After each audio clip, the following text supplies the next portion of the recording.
to the semifinals of Custom Crisis Protocol Season 1. This is also my first attempt at streaming. We'll see how that goes.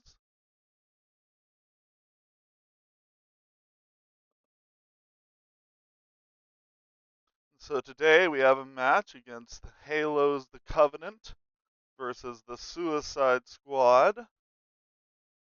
Halo has two brutes,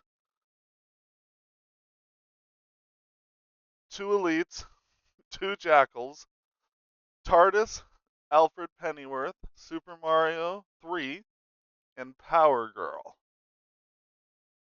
While over here, we have The Wall, Captain Boomerang, Vertigo, John Wick, Barrel, The Joker, Harley Quinn, Deadshot, Bullseye, and Loki Prince of Lies. Now, I've seen this list played by Thulandar before, and it's all about chip damage. Like, everyone can just do 1 point of damage to you really easily.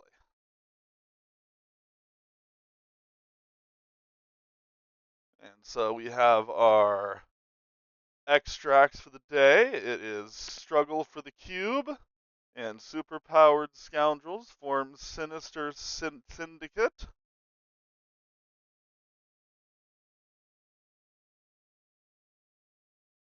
Looks like they're going to be doing 20 threat today.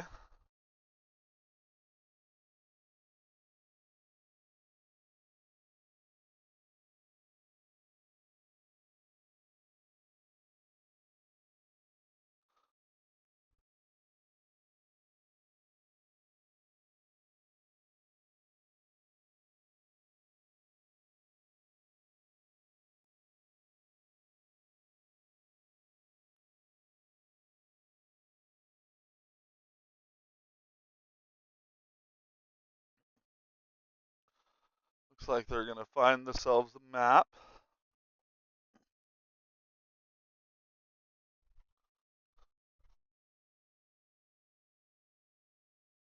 Oh, while they're getting set up, I'm going to go grab my Subway sandwich. And maybe a little wine to go with the match.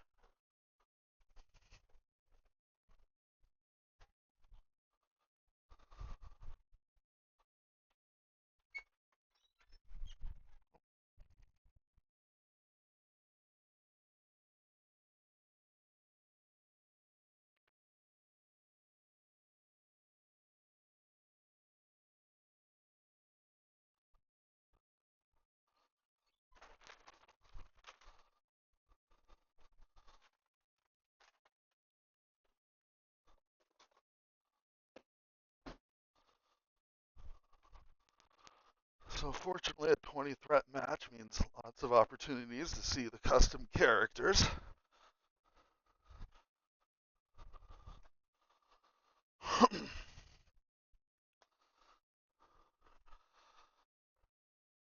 So it looks like they are going to be playing at the Nuka World on Tour map. This is a custom map only available in this version of the mod.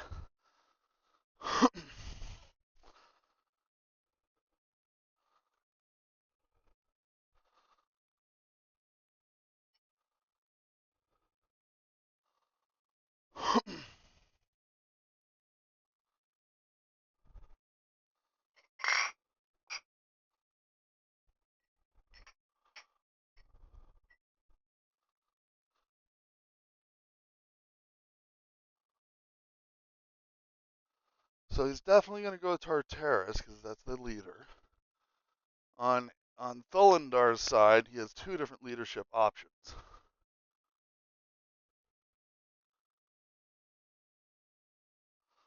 He has either the Wall or Deadshot.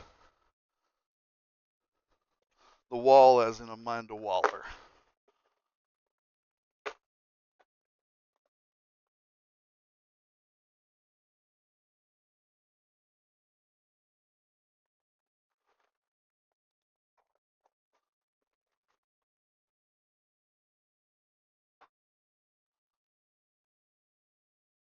This is my first time actually being on Twitch, so odds are I'm doing something wrong, but I don't know what it is yet, so that'll be exciting.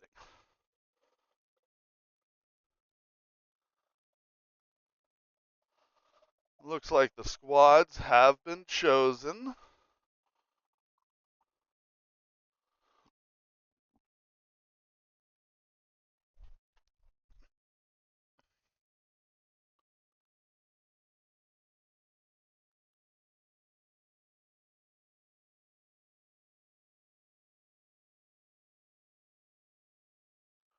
So it looks like we got a 6v6 match going on here.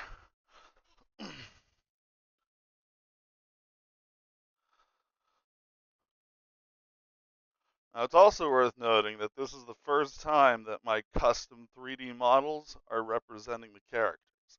Previously, we've been using cutouts, but I've been harnessing the power of AI technology to make models that look pretty good as long as you don't look too close at them. So we've got Super Mario 3, Alfred Pennyworth, looks like 2 Covenant Elites, a Covenant Jackal, and Tartarus. And on this side, we have the Wall, Loki, Prince of Lies, Harley Quinn, the Joker, Deadshot, or Vertigo.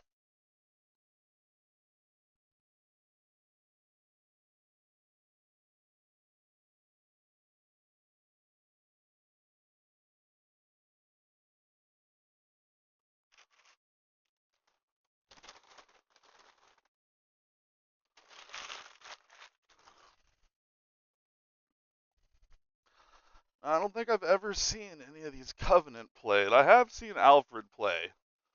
He's pretty damagey for a 2 threat, but not much in the way of defenses.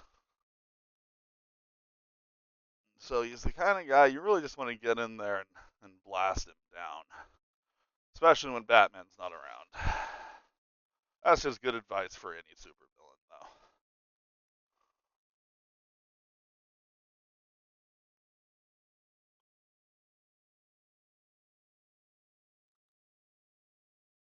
So yeah, it's one of those setups where you've got the 5 secures and the 5 extracts in the exact same place.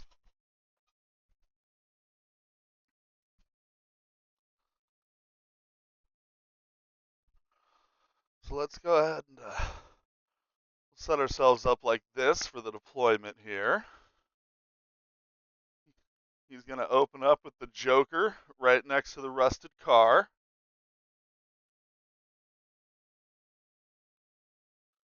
Looks like we have a couple of Jackals lining right up in the front. Oh, wait, no, that's Tartarus. Yep, Tartarus lining right up to the front.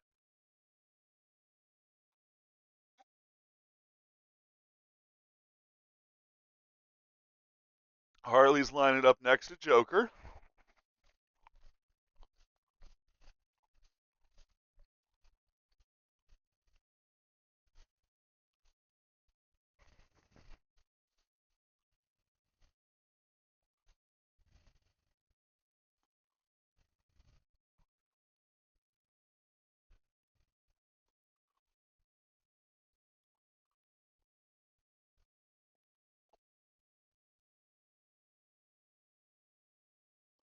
So it looks like Covenant Elite is lining up with the Grunts.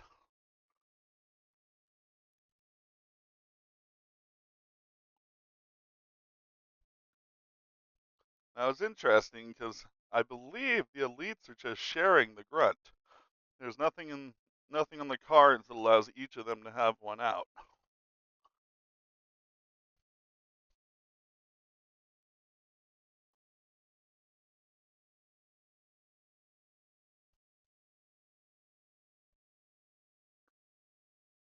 So now Vertigo and Loki is lined up in the middle.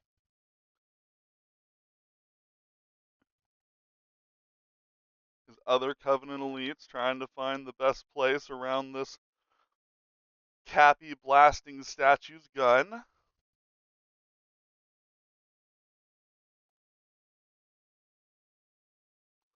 Deadshot's getting up on the Nuka ground. And Mario lining up on the other side of the statue.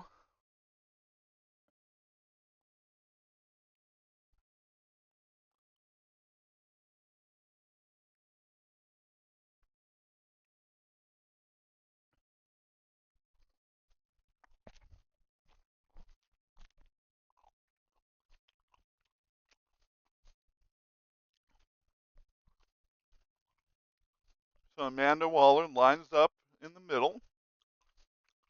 Let's check out her leadership real quick. This character, another allied character, and 3 of this character with places within 2 of its current position. A character can only be moved by this superpower once per turn. Movement tech-wise, that is pretty strong, but it is all... Oh, oops, never mind. I read the entire wrong thing. Now, the actual leadership ability. If an allied character would be dazed or KO'd, choose a number of allied characters up to the threat value of the allied character plus 1. Each of those chosen characters gains 1 power. If you have less VP than your opponent, when an allied character would become dazed or KO'd for the first time each round, you immediately score 1 VP. So it's a version of Nick Fury. It looks like we have Alfred Pennyworth lined up in between Tartarus and one of the Covenant elites.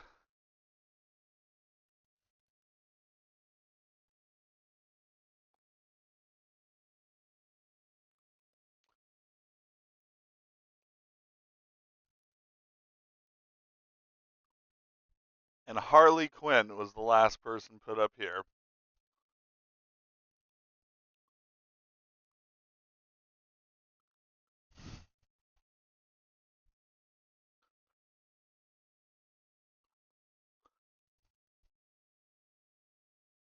So it looks like Loki's taking a move right up to the middle one. Though it's going to end up having to be a double move to actually get there.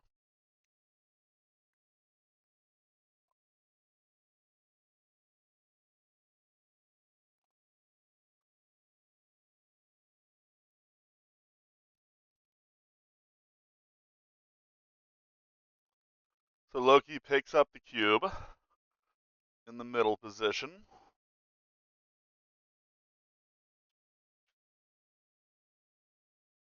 Just a simple double move turn for Loki to hide behind the red rocket building.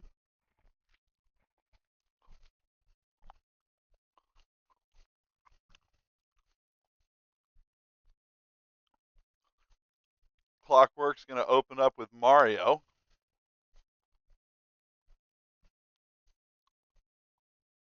At the start, he rolls a die, kind of like Moon Knight. He got a hit this time. So he got a power-up mushroom. He is size 4 and can reroll 1 die when attacking.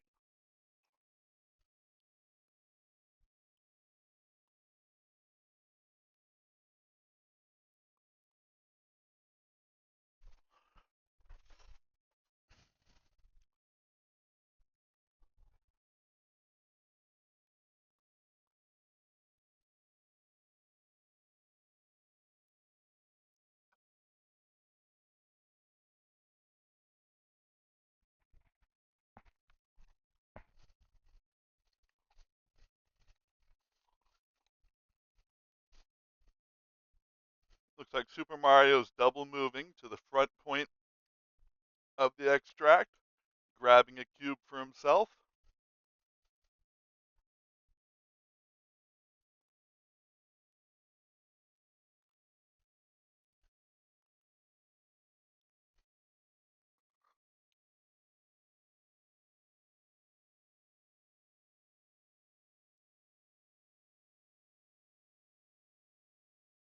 Oh.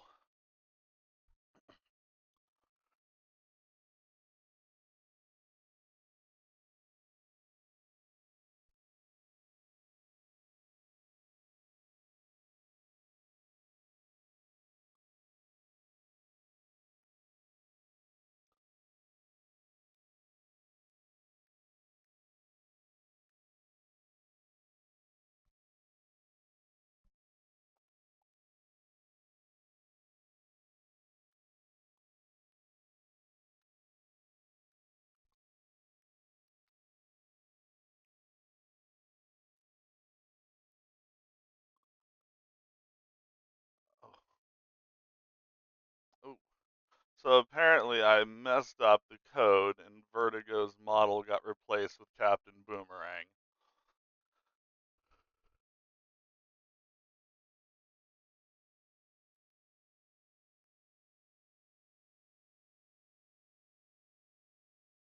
Yeah, it looks like I should have been a little bit more careful.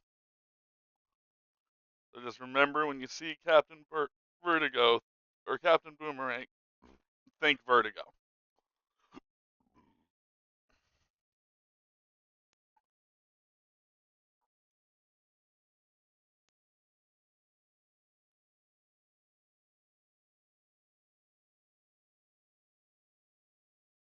On the plus side, they did recognize it was Captain Boomerang right away. So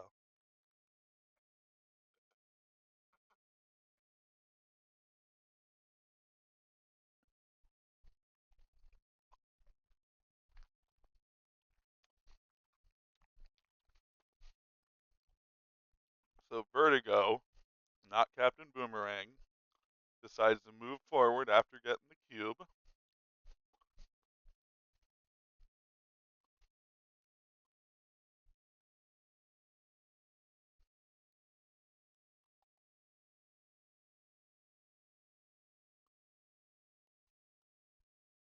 like it's just a little bit of an issue with the hitbox on Red Rocket gas station. I need to fix that. This is one of the early maps that I made. So there could be a couple of issues with little glitchy things like that. The problem was I tried to do a lot all at once. Make new characters, make new models, add code. And sometimes I go for quantity a little bit more than quality. I'm working on fixing that. But on back to the game. Tartarus or Tartarus, I don't know how it's pronounced. So I am a Halo fan. I can't say I remember, the Covenant's named characters particularly well.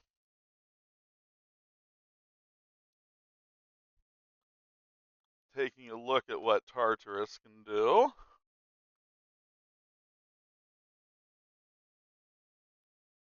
Looks like he's going to hit him with a Brute Spiker, range 3, strength 5 physical with a Pierce that's a gainer.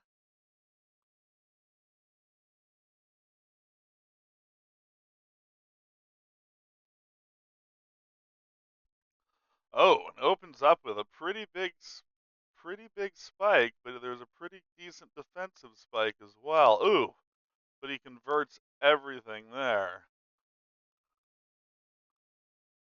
So that was 6 with a Pierce against 3.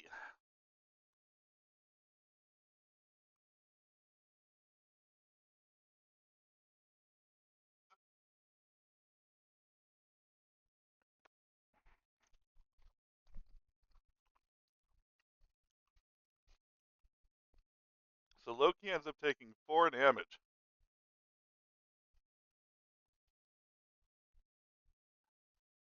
Fortunately, Loki only gets to add skulls of his opponent, not his own, or Stolendar would be in a lot better position.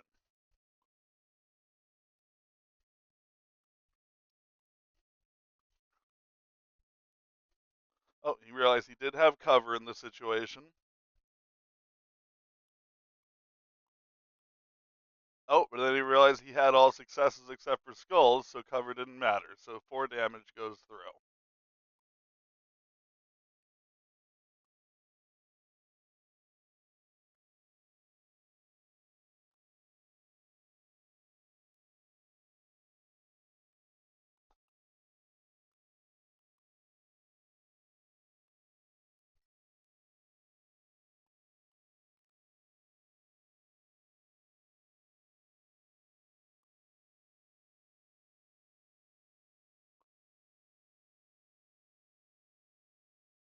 So we are back to Suicide Squad's turn.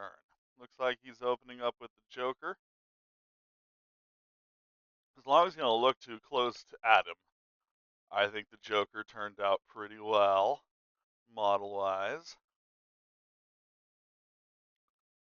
Joker picks up the cube.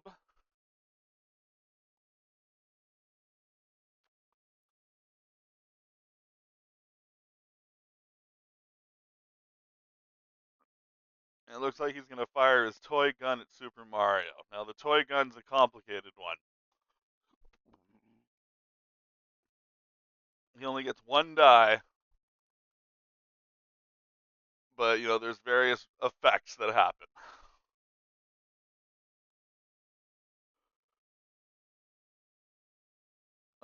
So he rolled a blank with his one die, which is just nothing. I actually recall this is one of the very first characters that Clockwork and I made when we first started doing this. I myself was never happy with the Joker as a design. Like, the toy gun is a fun idea, but it's not enough, I don't think.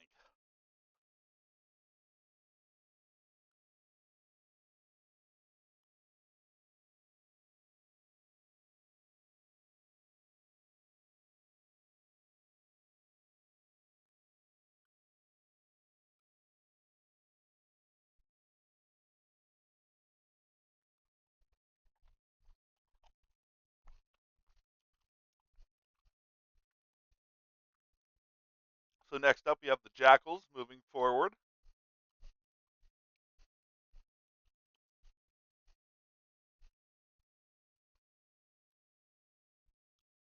Looks like the plan is to get the cube.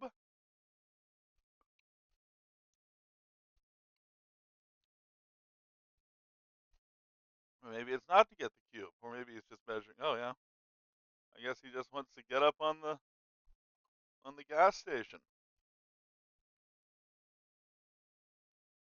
Gonna leave cube work to the elite. Let's just take a look at these grunts here. Can these grunts? Now let's zoom in the old-fashioned way. They cannot interact with or hold objective tokens and count as injured when contesting. So they can contest, they're just not great at it.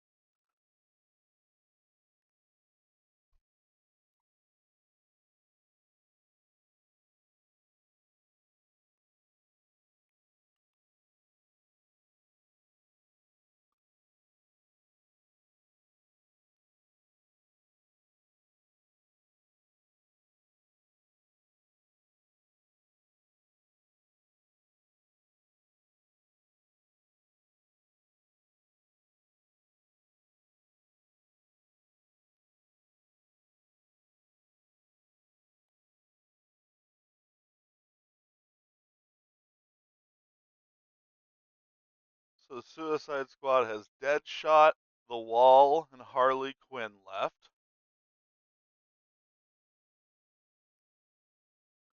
Harley's model is just a little risque, but we can show it from behind at least.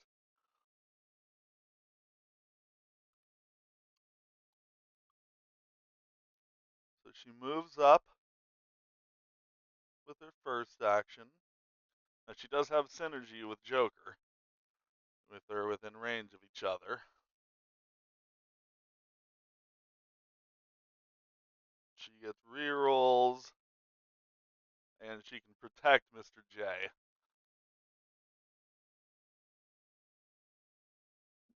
While Joker doesn't really care about Harley. So, pretty canon accurate.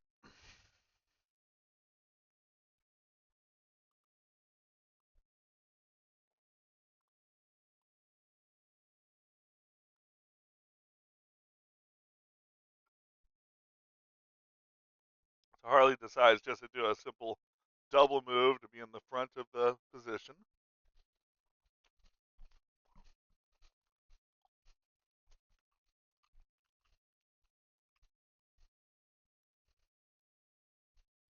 Now, Alfred has a range 4 attack, so he's probably going to end up moving forward, getting an attack in at some point. Looks like he's going to go with the elite right now. They have a range 4 gainer.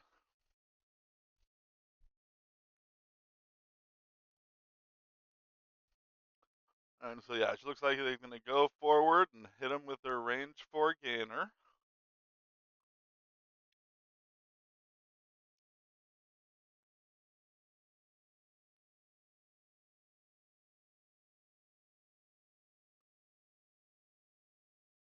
So this is a gainer. You can't modify dice or count blanks. And after the attack is resolved, if they get a wild, they can make another needler attack.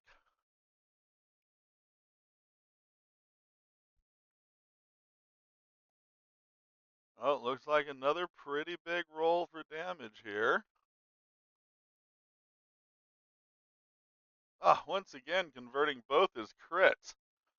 5 successes. That's 3 damage into Harlequin, it looks like.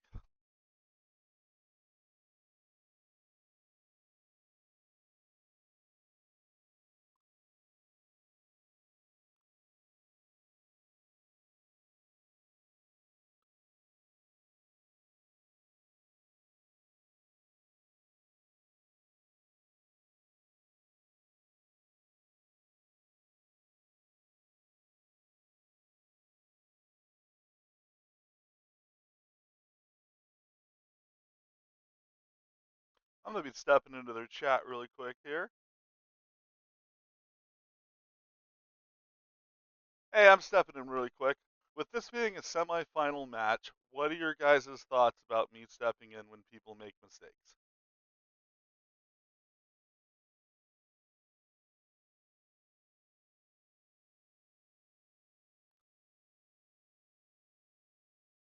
So only rule breaking things is the only time I should step in?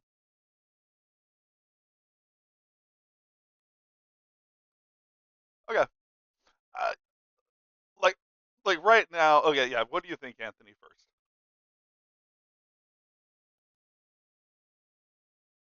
Okay, cool.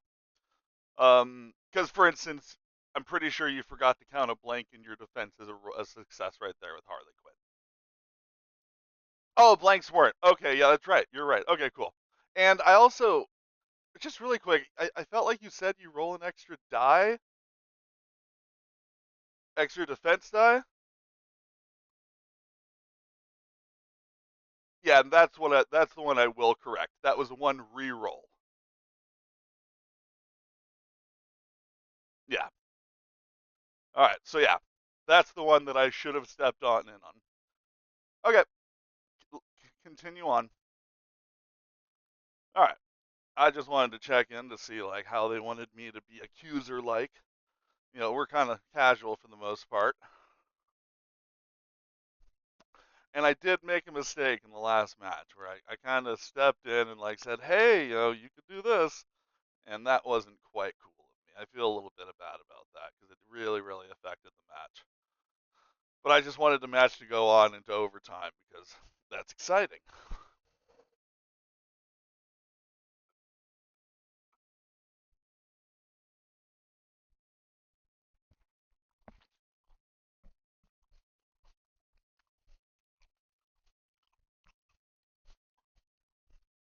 So Deadshot's gonna move forward. He was ranging. He was trying to aim at Tartarus because he can shoot, ignoring line of sight and cover. But it looks like he'll be going into the Jackals instead. Now Deadshot is essentially a 3-threat bullseye. Again, another very early character in our creation. And so I find it tends to be one of the first steps in a custom character creator's journey is to make characters heavily based off of already existing characters.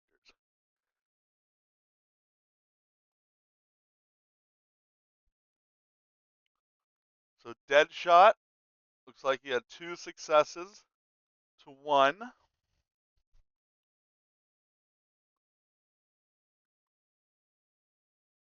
But he did get his trigger.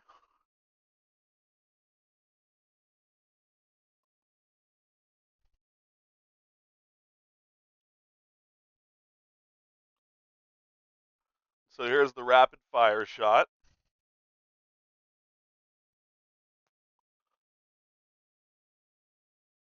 That's a pretty good rapid fire shot.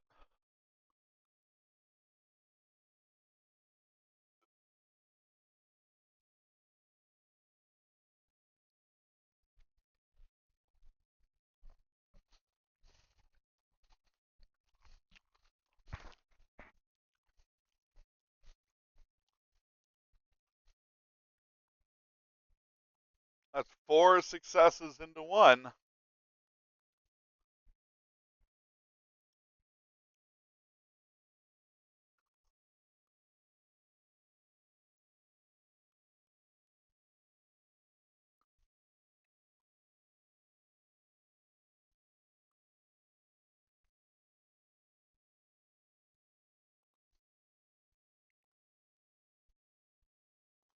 Now, does dead shot prevent cover? Yeah, does not benefit from cover.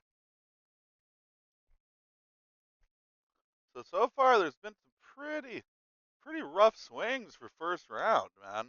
Loki, more than half his health gone. Harley almost gone. Jackal's almost gone. Now Alfred's gonna come in carrying a shotgun, and he even strong enough to cock one. No, sorry, that was a song.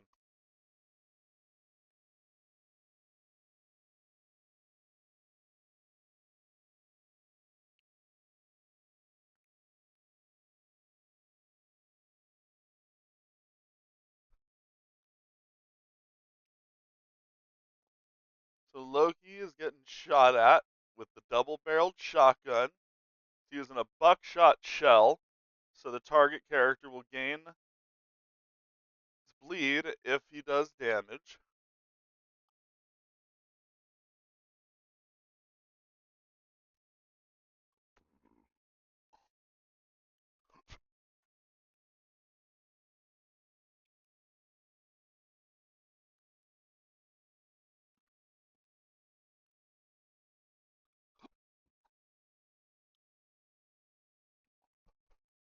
So that's two. Oh, but because Loki counts skulls, Alfred ends up being takes one damage from What a Pity.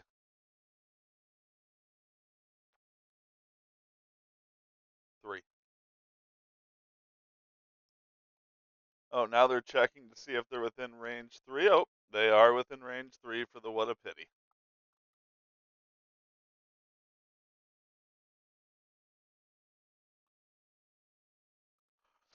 So apparently Alfred ended up kind of shooting himself in the foot with his shotgun.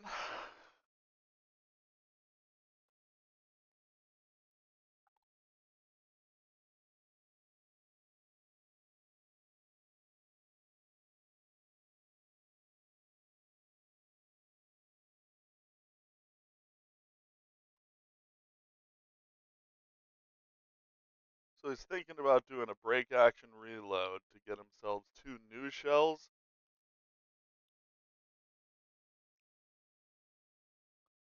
Yeah, I mean, the thing is, he didn't have a lot to save for.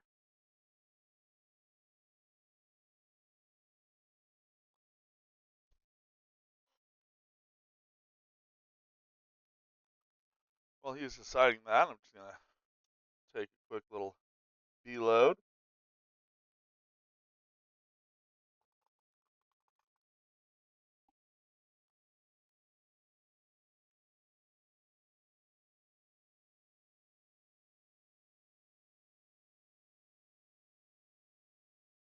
I gotta tell you, as someone who I worked like 7 hours yesterday to make sure that there was 3D models available for everyone.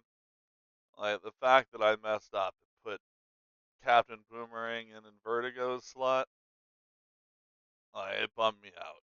So everyone, just please try really hard to picture Vertigo right there whenever you look at that model. Make me feel better.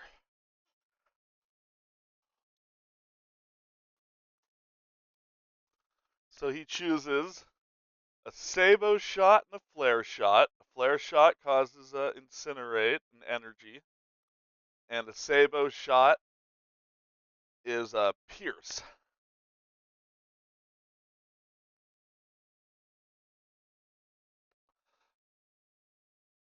All right, now the wall goes forward.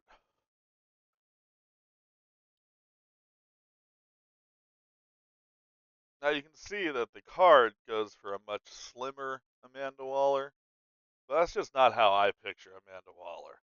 Amanda Waller's she's a chonky bitch. I don't call a woman a bitch very often, but if you can't call Amanda Waller a bitch, then who are you calling one?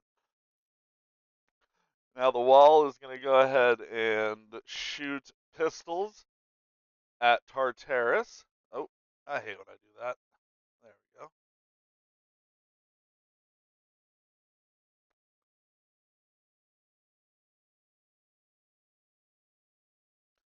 Waller uses her strategic genius to reroll one die.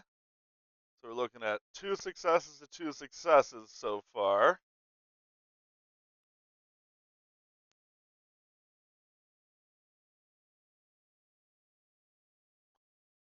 But she does get another little shot at her, or at him. Looks like 1 success on the defense, 3 successes on offense, and there's still a reroll. Can he get a perfect? He pulls the perfect, 4 for 4.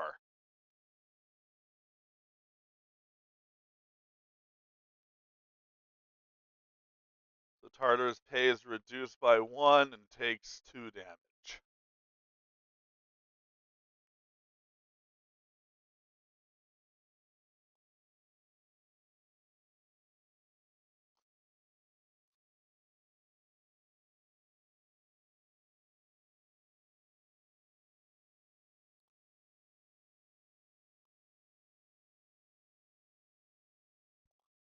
So it looks like Amanda is paying 3 for focus her target. So another character can use a attack costing 0 targeting the same enemy. So it looks like Loki is going here.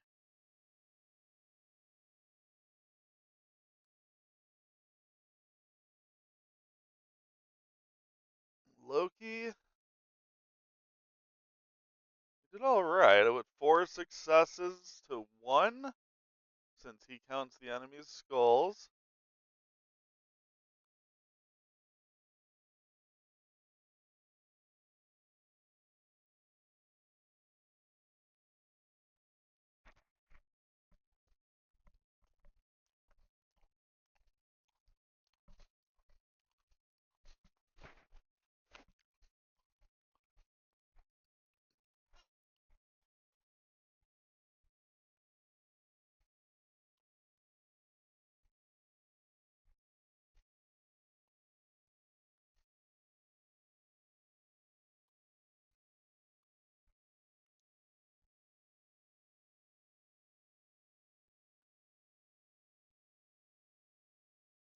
So it looks like he, oh my, what a pity, and Tartarus reduced twice.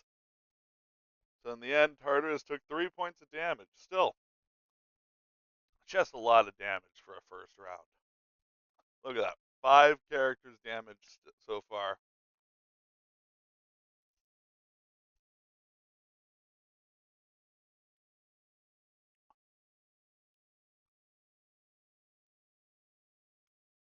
So now all that's left is the elite and grunts.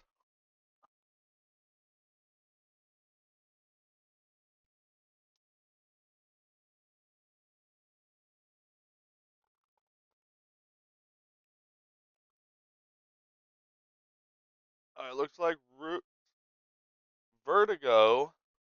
Let's take a look at this. Sign of Vertigo. When an enemy character uses a superpower within 3 of this character, it gains the root special condition. The enemy already has the root special condition, it suffers 1 damage instead. And additionally, enemy characters in 3 cannot reroll dice on attack rolls. Wow. That's pretty vicious. I don't really look at this character much, but that is a brutal passive.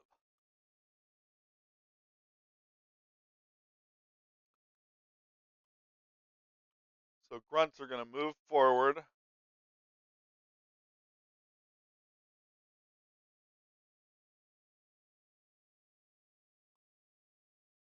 like they're trying to double move to be as forward as possible and still be with one of the jackals for some reason.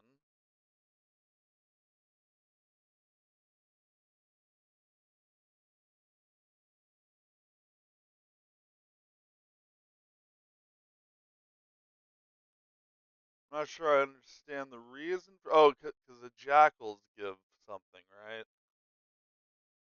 Yeah, okay. They're trying to hide behind the Covenant jackal shield. And now the elite are going to move forward. Looks like they're going to hang out on the park map, grab the cube, and take some kind of pot shot. They got what, that needler? Yeah, it looks like we got more needler action going on.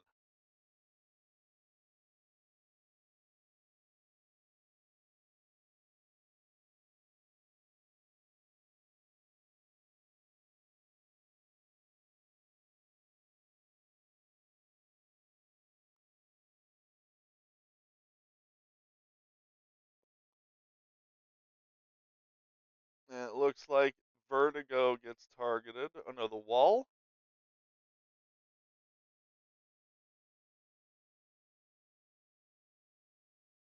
Wait.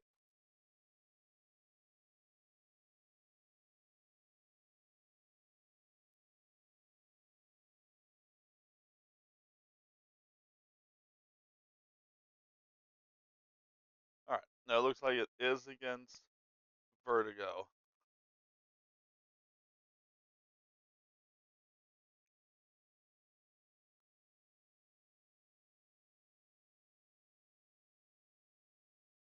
Ooh.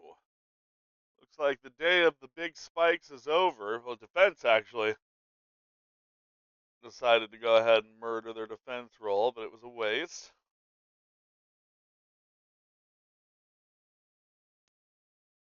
No trigger for the extra shot.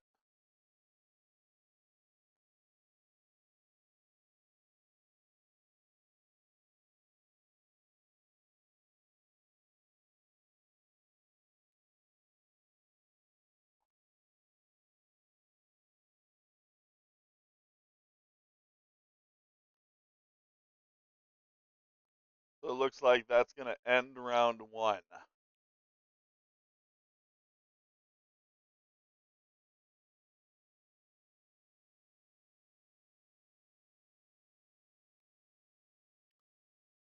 So it looks like this opens up with a 6-4 lead to the Suicide Squad's favor.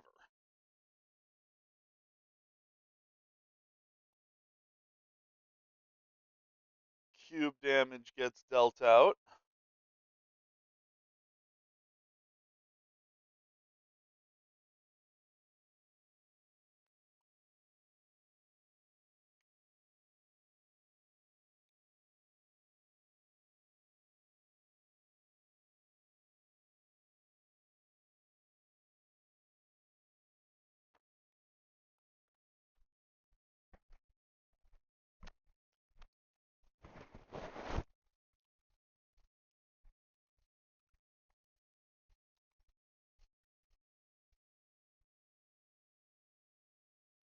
And with that, we're about to move to round two. Yeah, pretty brutal round one.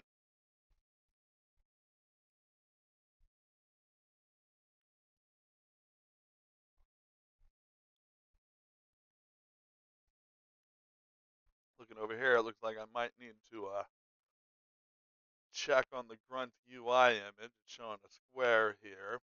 That means I probably made a mistake somewhere, but it could just mean the mod messed up. Like, even without all the stuff I've done to the mod for the custom crisis protocol, this is a very complicated mod. And there are just little glitches that happen sometimes.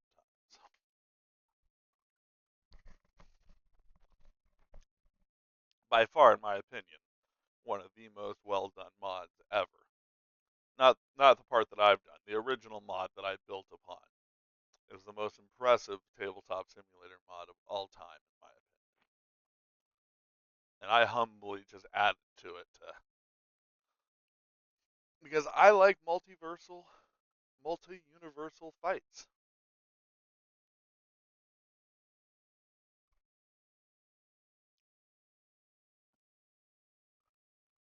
Before I started this project years and years ago, I was a big part of the Heroescape custom scene, where we basically did the exact same thing that we're doing in the custom Crisis Protocol scene, just with a much worse rule set. So it looks like we're opening up with a Harley Quinn. Oh, and we have a disconnect issue.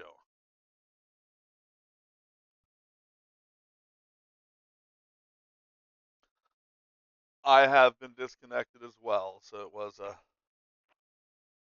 yeah.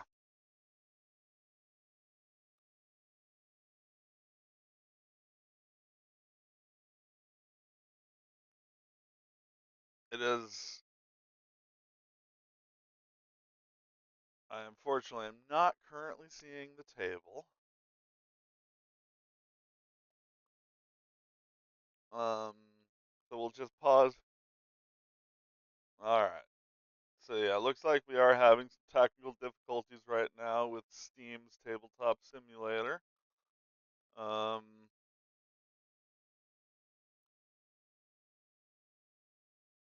go ahead and try to. You know how to like load up as a saved game, right?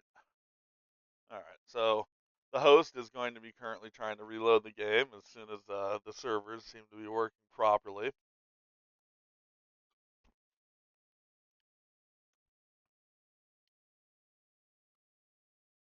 An unfortunate occurrence for our first streamed game, but I mean, as of right now, no one's really watching. So, but on a big stepping stone for my Twitch page, I've had my first bot cheap viewers on streamboo.com.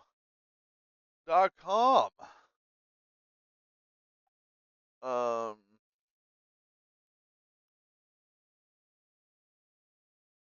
and now I'm learning I don't know how to delete things. So that's fun. All right, so looks like we got our table back up.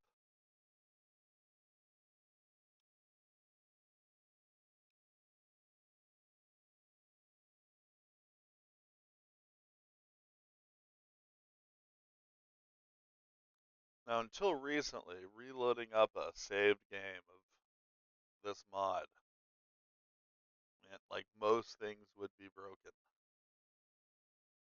But some changes have happened recently. Again, by the original mod creator, not me. Has made it so, in theory, everything is going to work fine.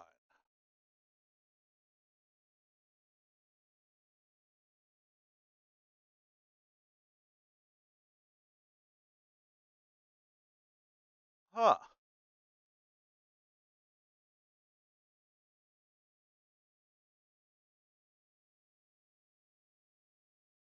Fortunately, it does not look like the majority of features reloaded correctly.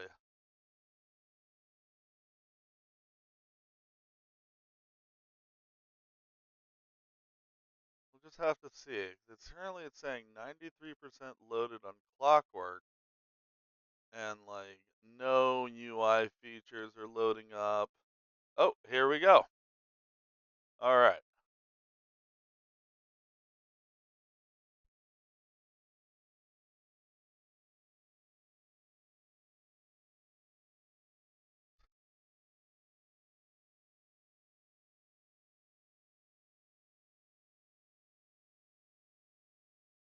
The UI seems to have busted.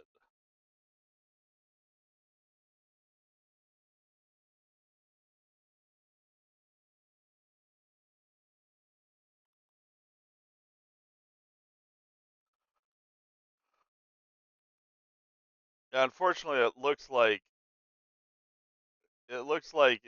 because you don't have activated tokens on your guys except for one or two. It looks like the mod kind of did a semi break. Out of curiosity, can you guys see the like actually on the cards? Oh, you do? Okay, I don't see them on the cards.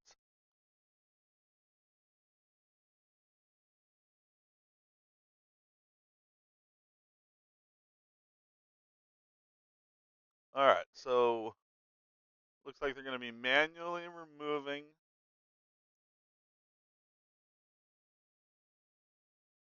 We're just going to try something really quick here. See if rejoining, because like we joined when he wasn't fully loaded, so we're just going to go ahead and exit out and reload and see if we can see more of the conditions and things.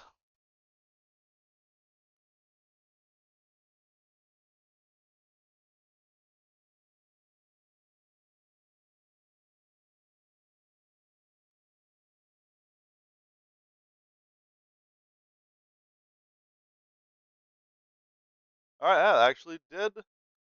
Though interestingly enough, for some reason, all of these things turned 50 degrees. It did at least fix the majority of things.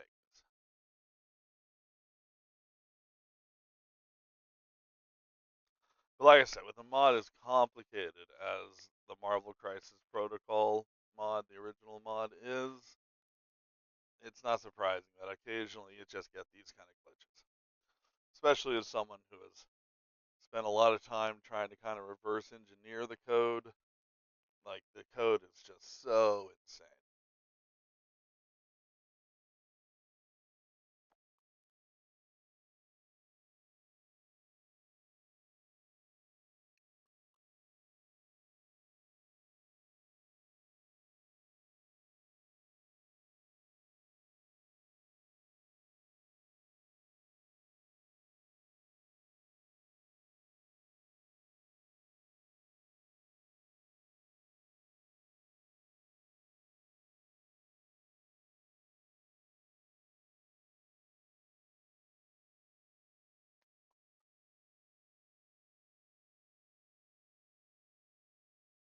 Alright, so the save wasn't 100% successful in load, but it was pretty good. And now you get this kind of good angle here where I can kind of look to the left here.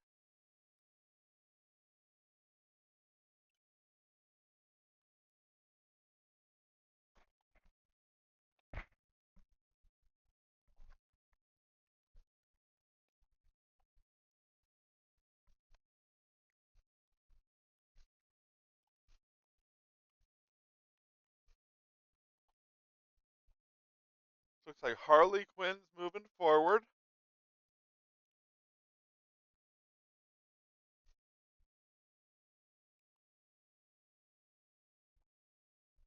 Measuring out something range 2-ish. I believe she's got a big hammer or something. Yeah, comedically large hammer. Which is just a simple gainer with a push on a wild.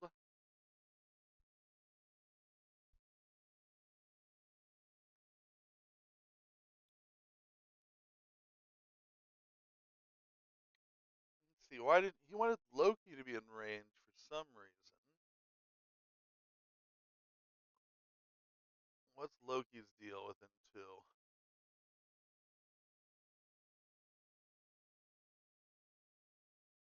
Huh.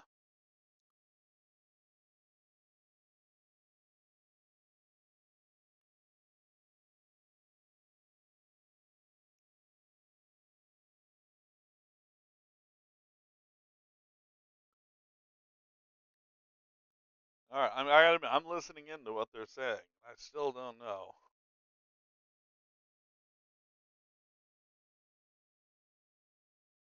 Oh, this was all a patch-up play. Ah, he wanted to move up, patch up Loki, sacrificing poor Harley.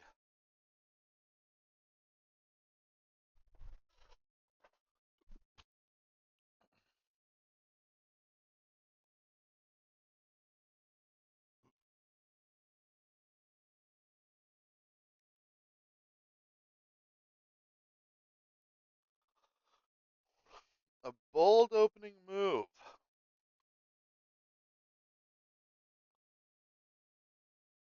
There's not a lot to be gained from attacking Harley right now, except for dazing a character. But there's a good chance Harley gets just taken out by some weird splash damage.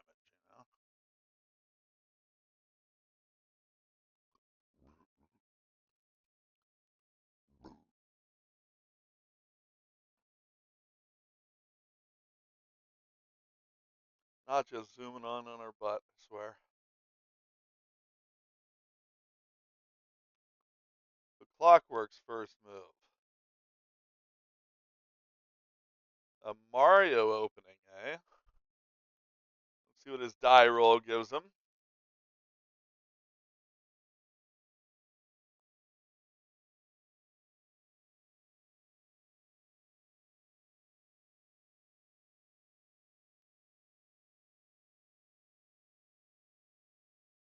Did I? Oh yeah, good. You guys can't hear me, right? Another a blank? What's that do? Anything? Oh, he gains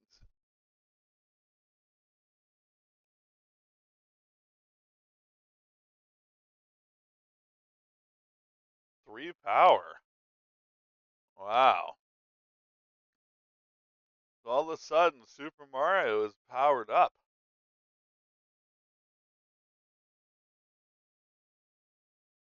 Huh. Dropkick allows you to throw a dazed character. That's interesting. I mean, I guess if a card says you can do it, that always defies what the rules say.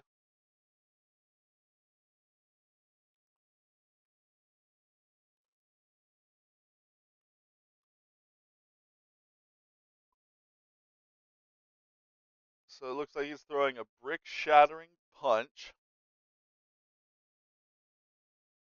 at what looks like the Joker.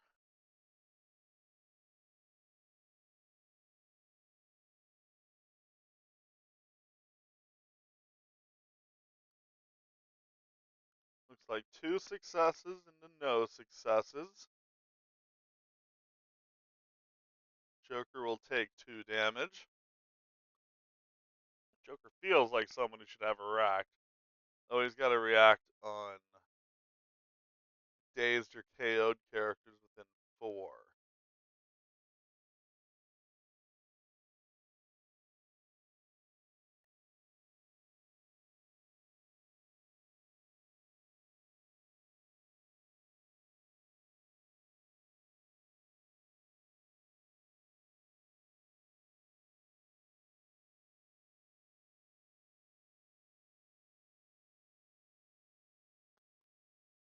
So now he's doing the dash attack.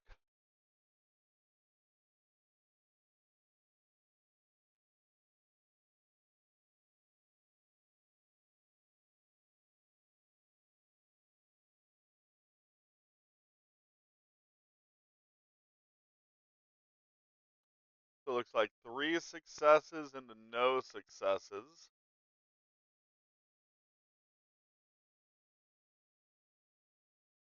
That's into Joker.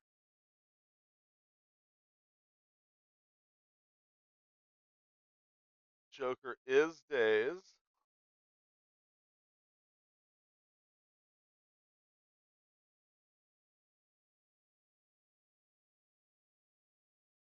So he gets to advance short.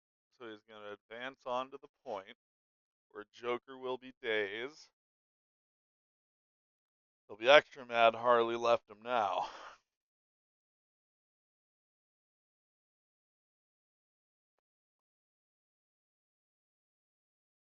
And then he's spending 3 to go out with a bang, which is a card.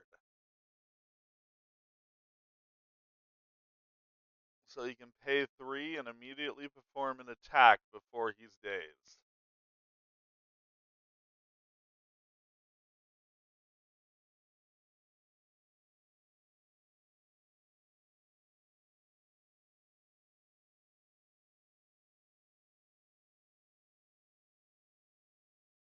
Oh, he got the wild. That's as good as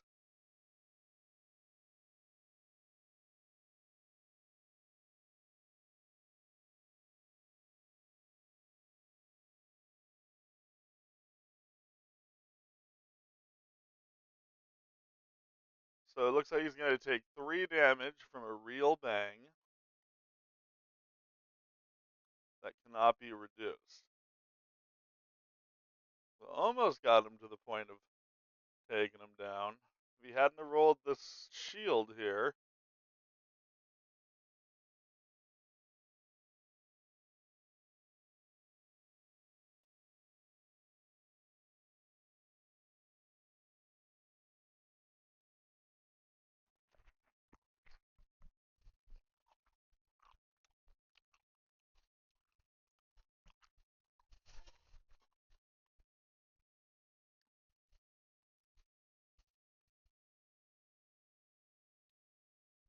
so he is drop kicking the dazed character.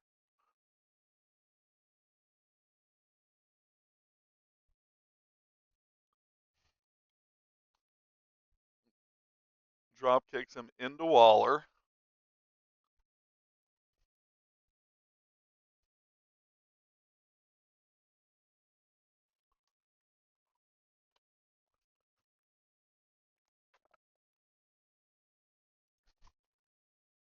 Like thematically, I totally see what Super Mario was going for here.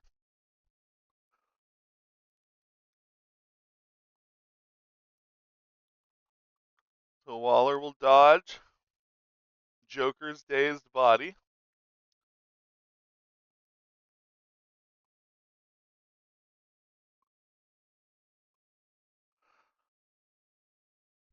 Looks like Waller only takes 1 damage from the jump kick. Or what is it called here? Drop kick. But yeah, smashed Joker down like he was a turtle and then shot his shell right at Waller.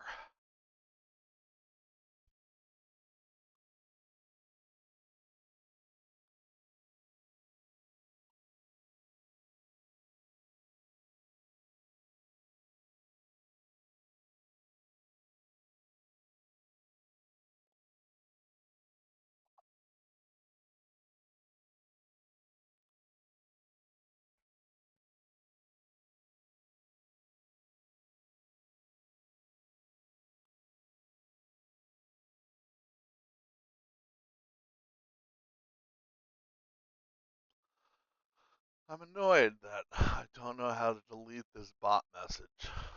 But this is my first stream, so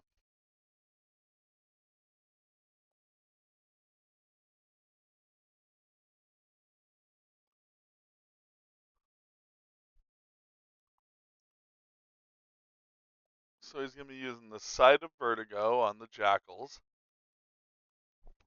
This is a 4 range 4 strength 5 energy with stumble and disruption on a wild where he gets to push the target and the person gains root.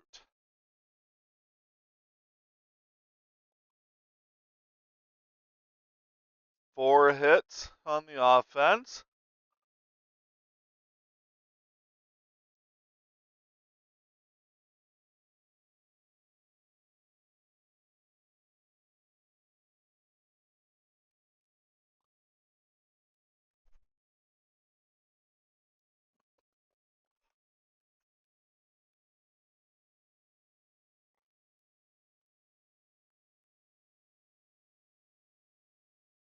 So Jackals are paying for extra dice.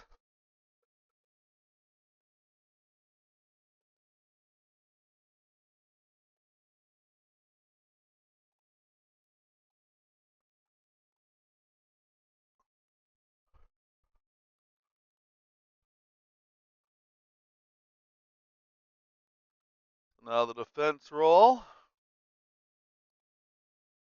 Ooh, only 1 success. I believe the Jackal will be dazed.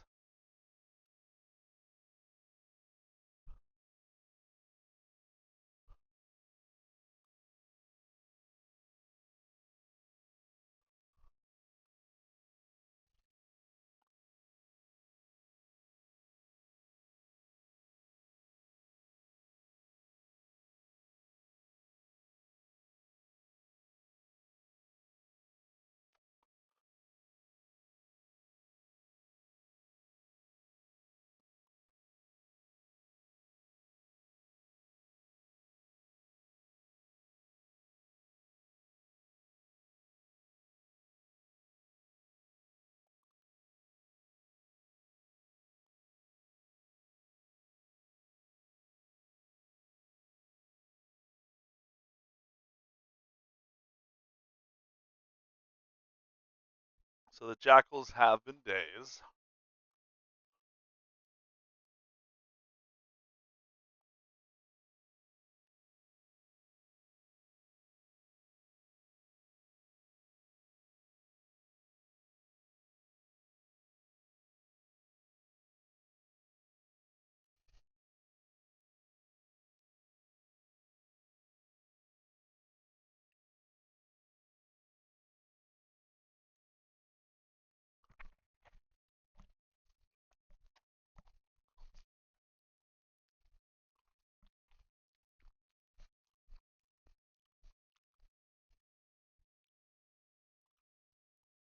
So now Vertigo is shooting the Covenant Elite up on the sign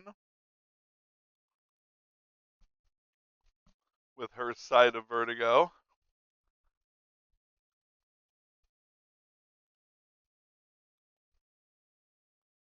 It looks like it'll be 4 successes to 1 success.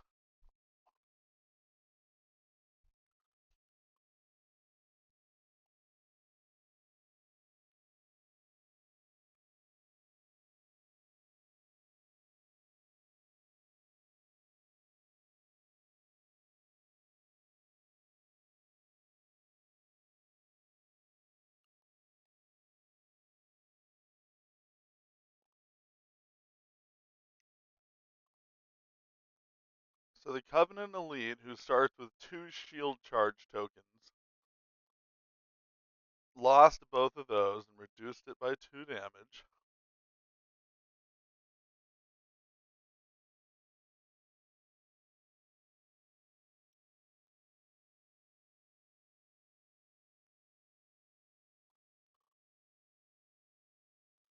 Oh, interesting. So because he pushed him off of a piece of terrain, he can play Woozy on Vertigo.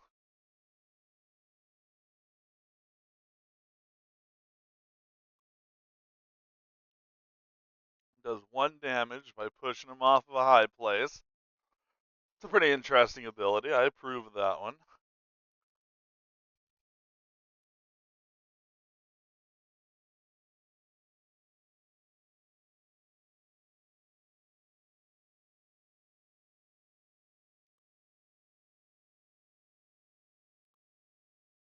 So the Elite has definitely been pushed a bit away from the action.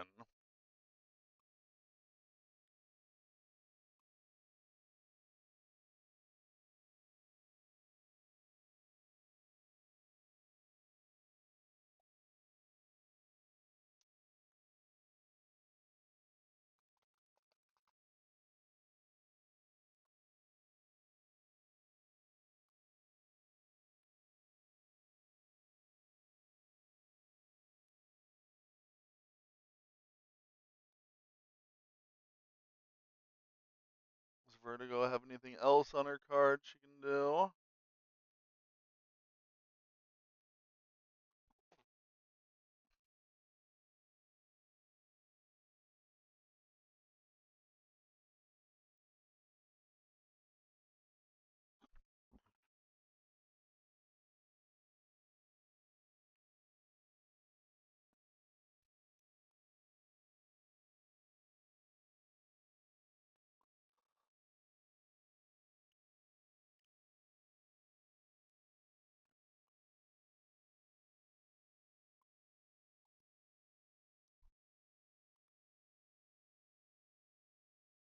Looks like she's going to spend 3 to do the right push, which allows them to push long because the character is rooted. Wow. That is insane.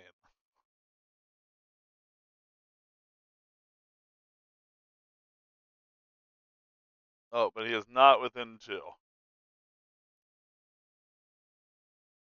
That is a pretty nuts ability, though. I mean,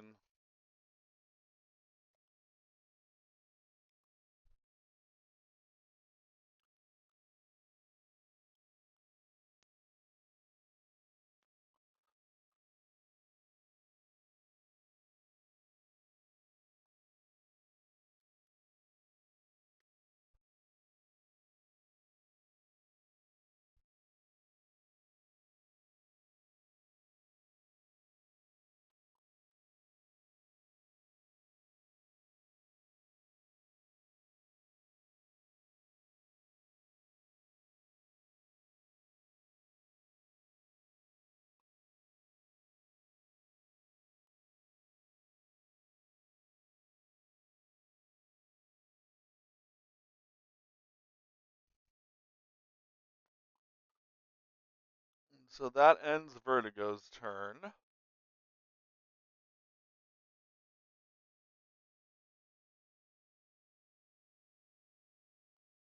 So Clockwork.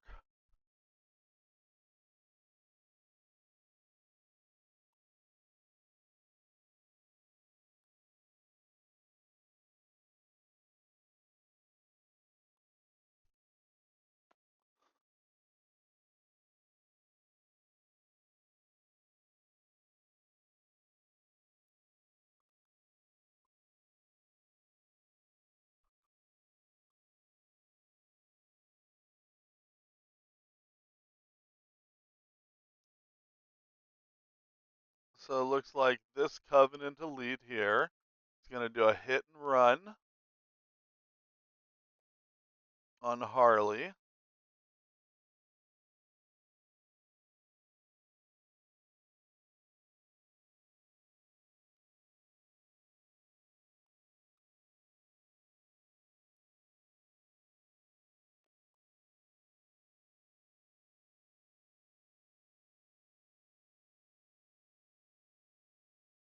Looks like that will be enough to daze Harley.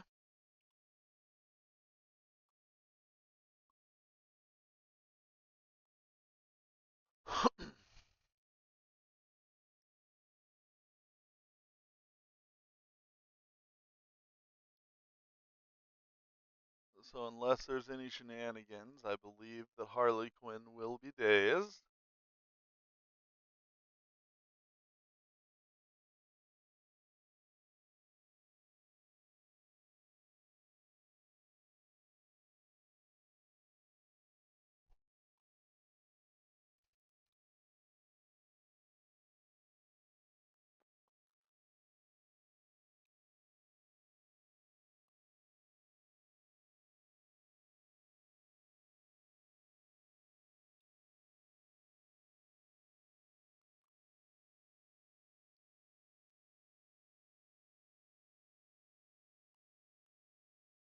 So because Harley was dazed, 3 people will be gaining 1 power on the Suicide Squad's side. And then the Elite moves forward as the second part of his hit and run.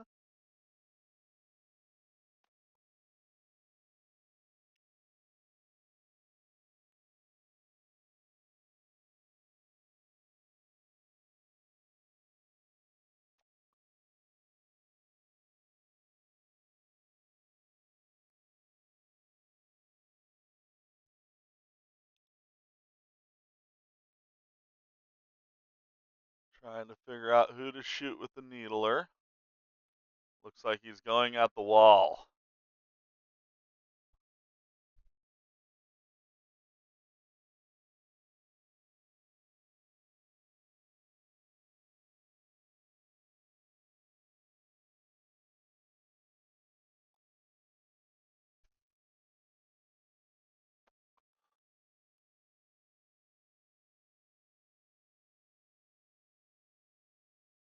So far it's looking like 3-2.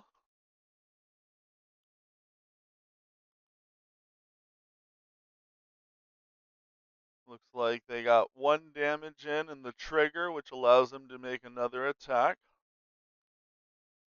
And then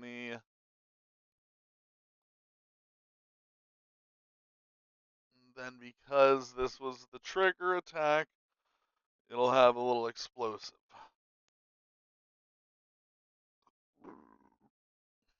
Excuse me. I have to add some kind of burp filter to my Twitch. So the second attack.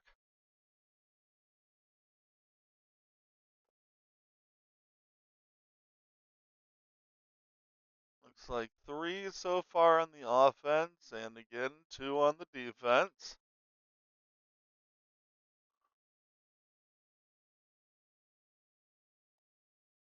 So it takes 1 damage from the attack and then 1 from the trigger. Don't think anyone else is in with range of the explosion attack.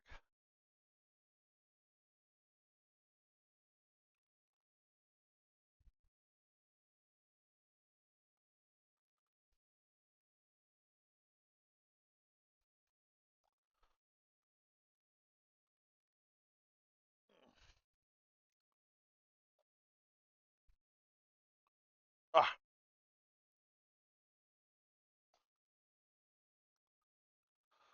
and Loki go ahead and uses Oh My What a Pity to do a damage to the elite.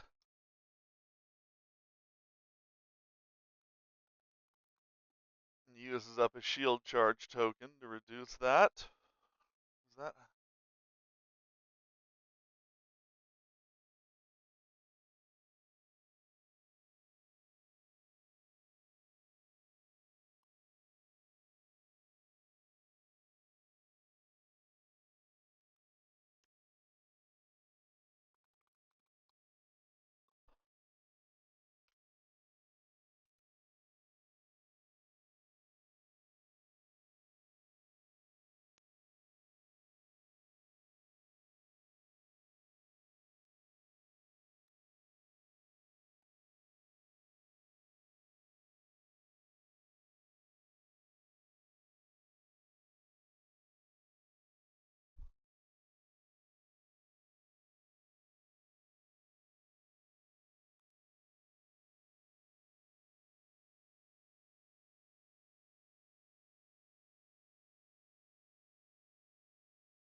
looks like Waller's gonna go ahead and go while she still has some health left.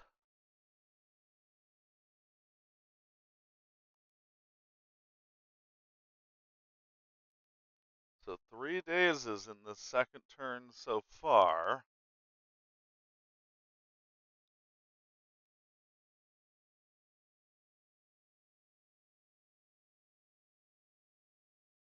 Waller's spending 2 for logistical support, which allows her to place within 2 of her current position. Looks like she wants to try to get towards that point. I don't think she's gonna make it, but I'm known to be wrong on these things. But yeah, it looks like she is just barely shy, or maybe the thing's just not registering. Nope, she is definitely shy. But it seems likely that Waller is eyeing Super Mario over there with all those juicy tokens. I mean, there's a 3-point swing if she can take out Mario, pick up the things, and take that point.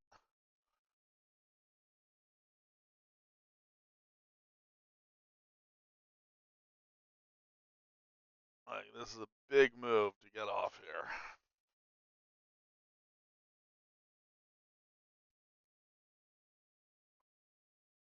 Really?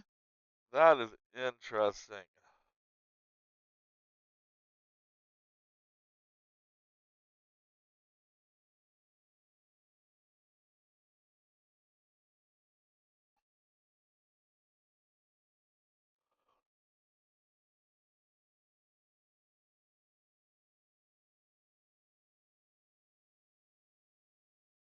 Alright, so he doesn't get to add crits to his results and doesn't get to add dice, but he'll just go ahead and roll 3 hits.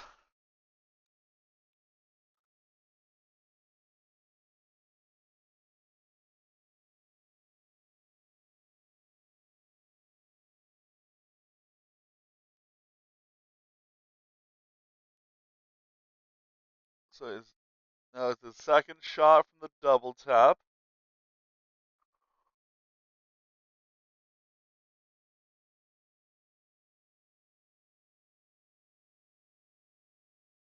So it looks like 3 successes to 1 success.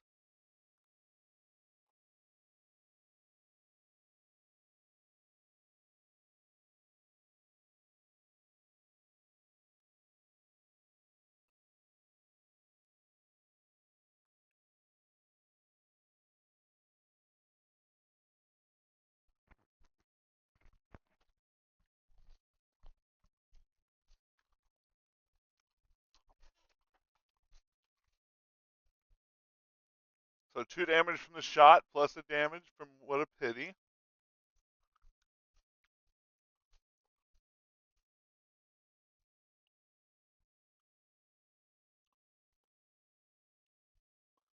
But like he has to be eyeing Mario for the second shot, right?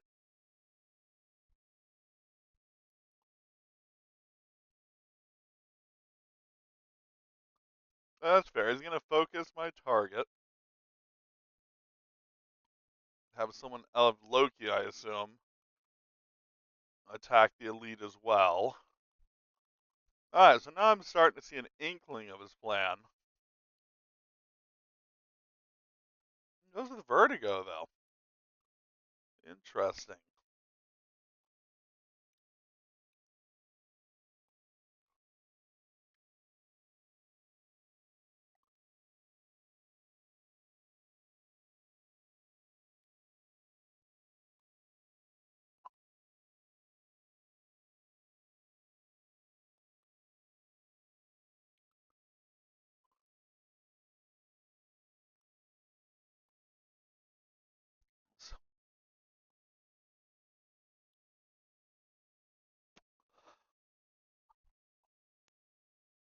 Clockwork's in a position that I was in the last match that I streamed, where he actually was responsible for both of these affiliations being designed. So, like, almost anything that's broken on the table is his fault.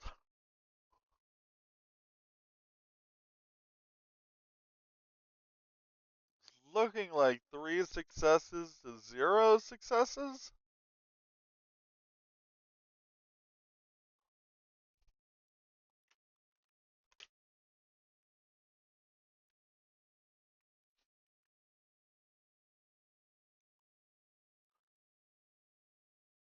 Like, I'm not sure, but I think the exception of Loki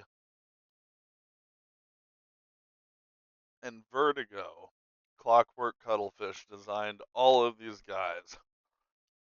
I'm not entirely sure about Super Mario, but I think he did.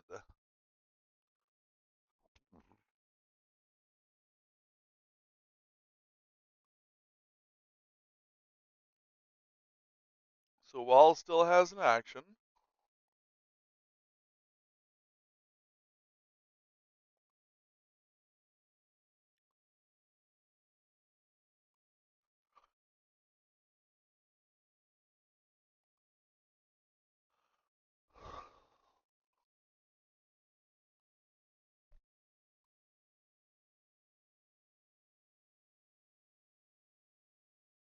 Let's see. He's got 1 damage in through 2 shots.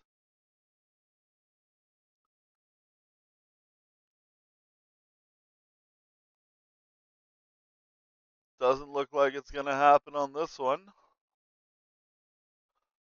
This is why I think I would have done Super Mario first in case both shots failed right now.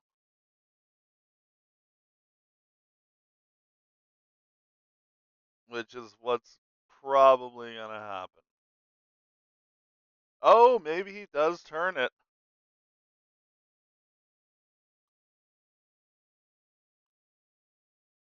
Oh, but he has cover because he is right there and he is not.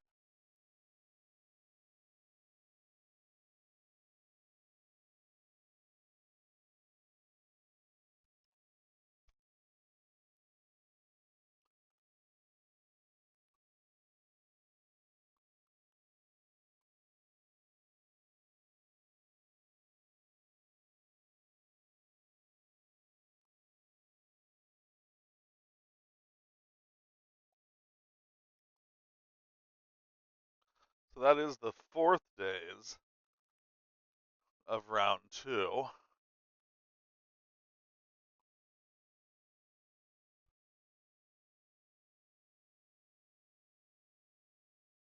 Let's see how Clockwork's Covenant responds.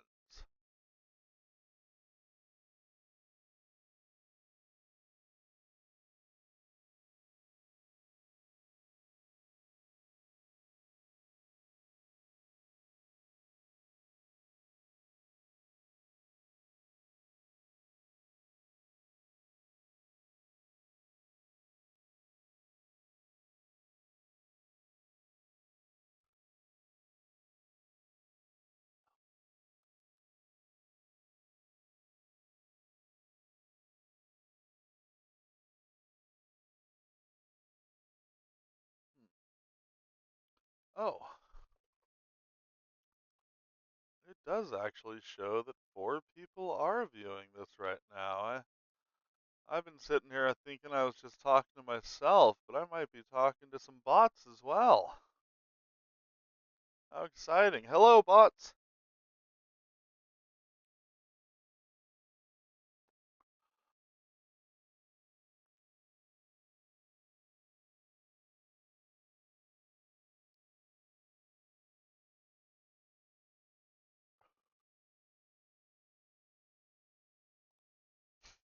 So the grunts are rooted.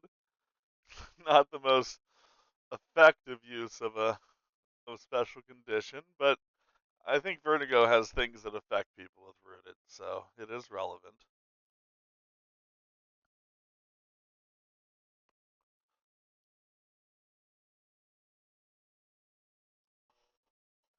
So 5 dice energy into vertigo. Looks like 4 successes on the attacker.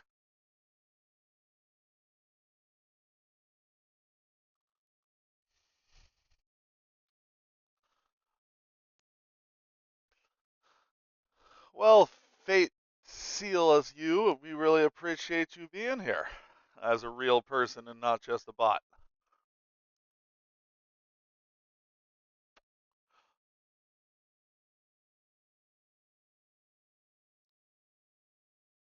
So it looks like 4 damage into vertigo,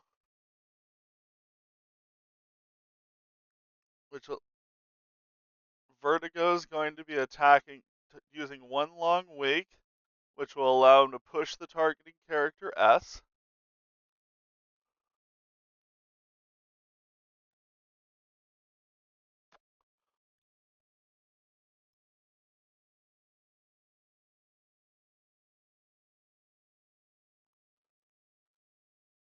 So a Covenant Elite gains 1 power because of I Shot the Demon.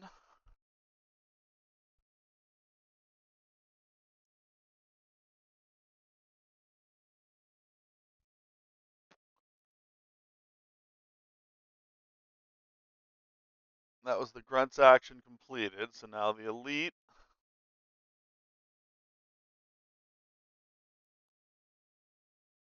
is gonna looking like moving on to the point. Maybe I don't know. Clockwork Cuttlefish has the tendency to like to shoot a little bit more than he likes to score points. Well, Fate Seal us. If you're making One Piece characters, you better be sharing them with the Discord.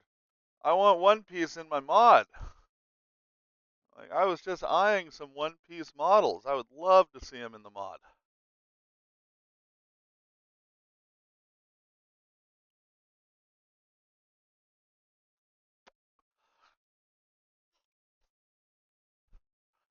And so the Elite moves forward 1 to get onto the ambush point, and it looks like gonna go ahead and take a shot at Deadshot.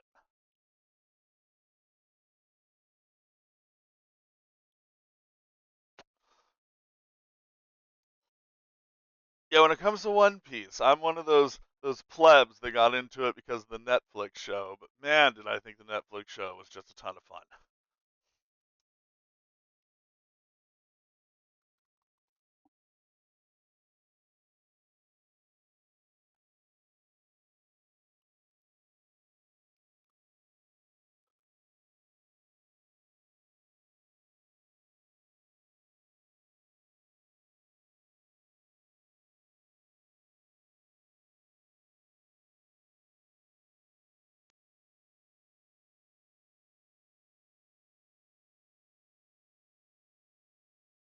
All right, there's a question here about.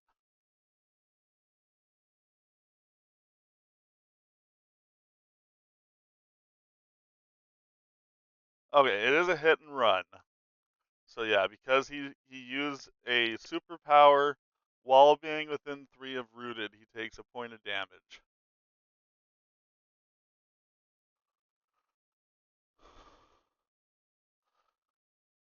All right, well,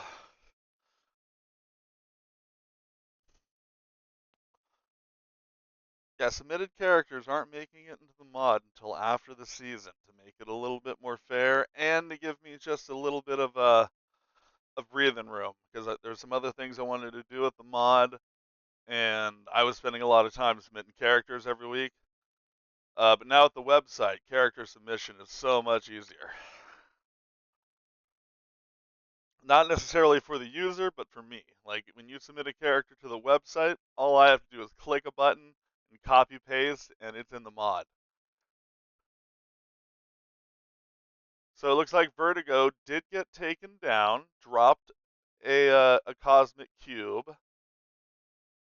I'm not sure if he's going to be able to get that cube though. I don't think he'll be able to.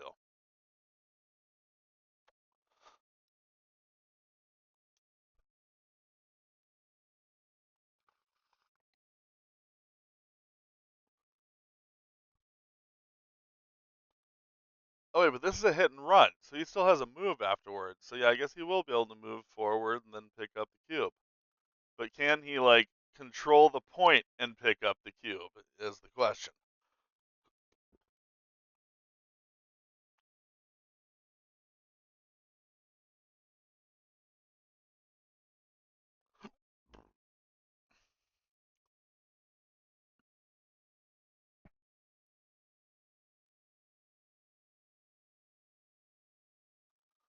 But honestly, what I'm most happy about is that so far there has been zero issues, with the exception of Captain Boomerang pretending to be Vertigo. Like the models are working perfectly. Like I worked hard to get these models going, and I don't even know if people care about 3D models, but I think it makes everything just look so much cooler.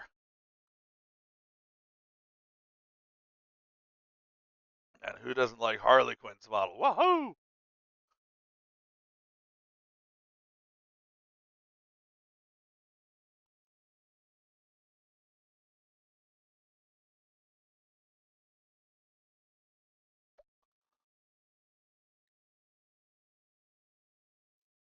Make the text a little larger.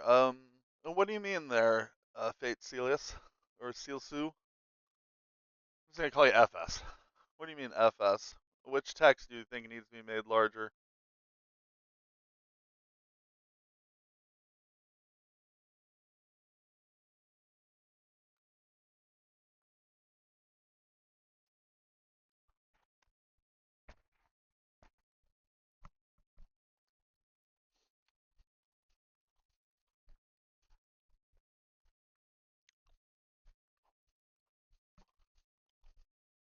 Thanks for saying that, FS. Like I said, I put a lot of effort into it.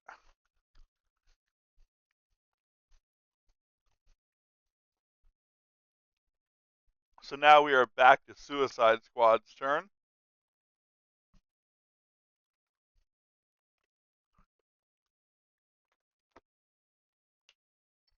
It's going to start with Deadshot doing a hit and run, trying to take the Covenant lead out with the double cubes.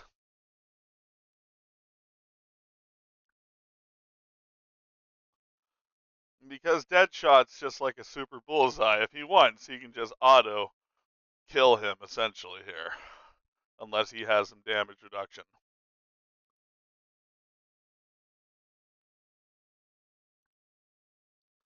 All right, FS, I'll take a look at that. Like, yeah, I mean, the website is still definitely a developing project, but you know, any insight from actual users is just so appreciated.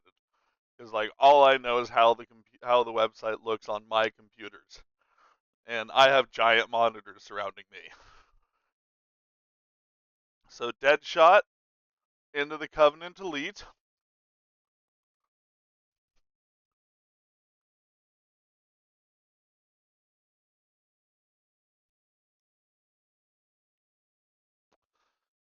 So it looks like he does block all the damage, but he's going to go ahead and parting shot him, I assume. Or I never miss, I mean. So he takes the 1 damage. And he drops the cubes.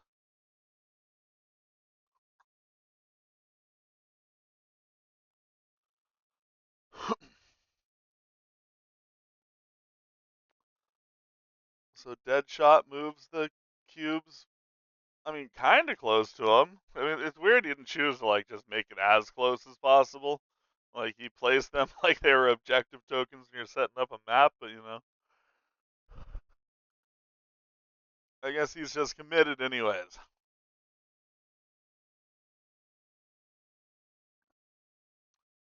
The Deadshot picks up both of them. Now, I believe this was a hit and run, so Bullshot, I mean, Bullshot, or we'll just call him Bullshit. No, Deadshot, he will go ahead and have one more action. Um, I mean, everyone's dazed around him, but he can shoot around walls, so he can still put a shot into Tartarus.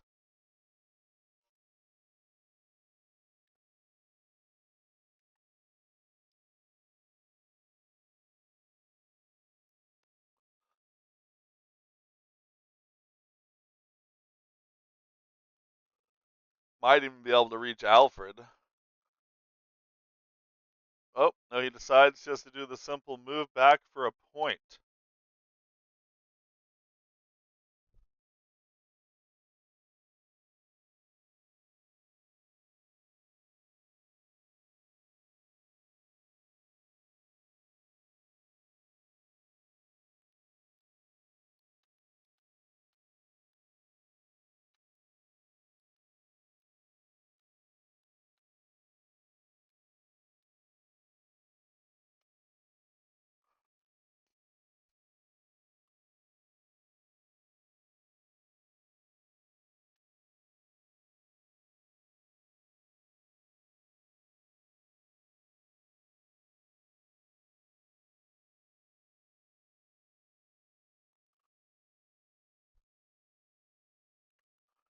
As sending a little note for them to clear up Deadshot's things over there, just because I get confused when these things here aren't showing the right numbers.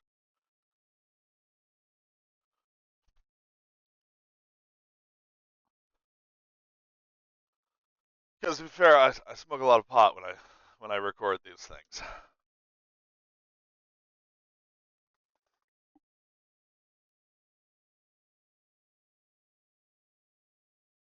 All right, so this was looks like Alfred into Loki,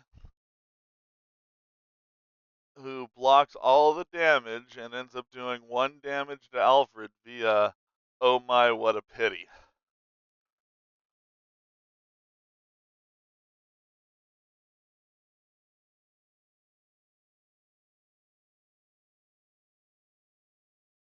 So now Alfred's going to go ahead and fire again using the Sabo Slug this time. So this gives him Pierce on a wild.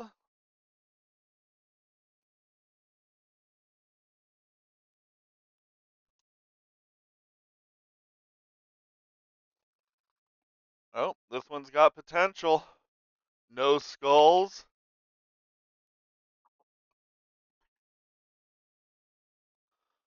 Looks like 3 into 1. So 2 damage onto Loki. But since Loki got patched up, he's still out there kicking butt.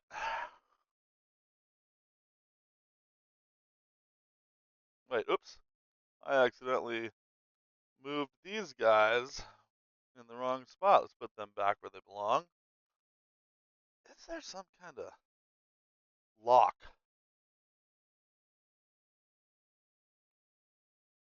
Oh, look, I can't do that anymore. That's great. I never noticed that as a feature. See all the things I'm learning as a streamer? So Alfred does a quick reload to get himself 2 more bullets for next round. And that's going to end Alfred's turn.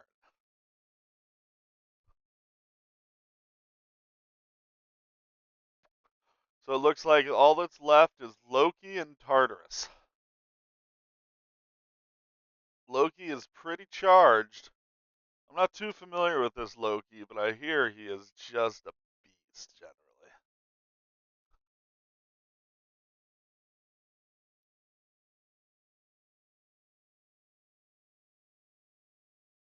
Looks like he is eyeing a go fourth.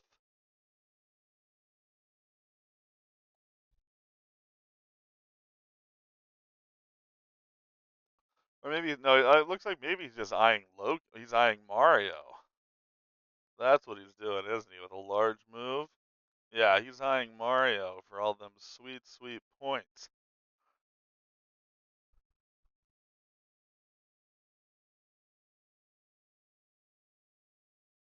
Or at least denying points. So his first action was just a move towards Mario.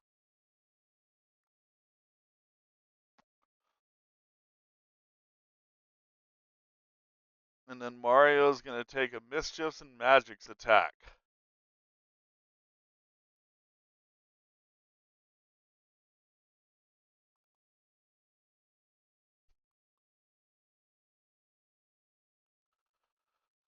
Yeah, that clever ploy. Like, that one's. I suspect that will come into play strong next turn. There's a lot of good options for that. An area 3 right now. Like, there's places where you can get at least 4 orange ones in there next round. But it looks like Mario does drop his 2 cubes.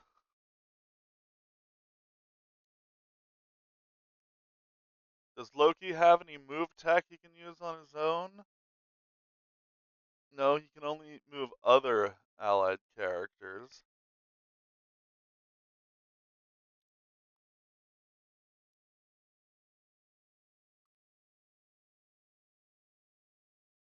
So he is spending 2 to move the wall onto the point.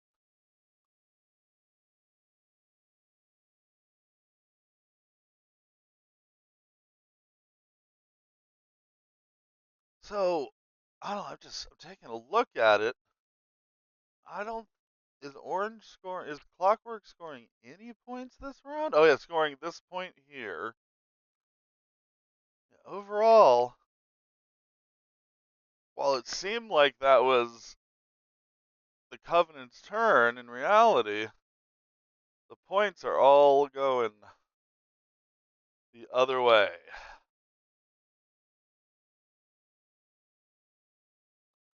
But we still have Tartarus, so let's see what he can do to kind of help with this situation. Taking a look at the card here. With 3 power, he has access to his Gravity Slam. He has access to his Throw.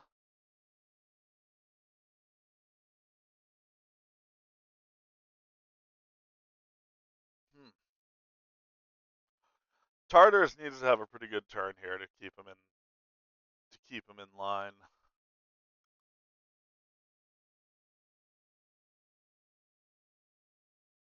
Like Covenant does not want to face 6 points to 1 point going in the next round, if I have my math right. Oh, no, 5 points. He doesn't actually control the midpoint. But it looks like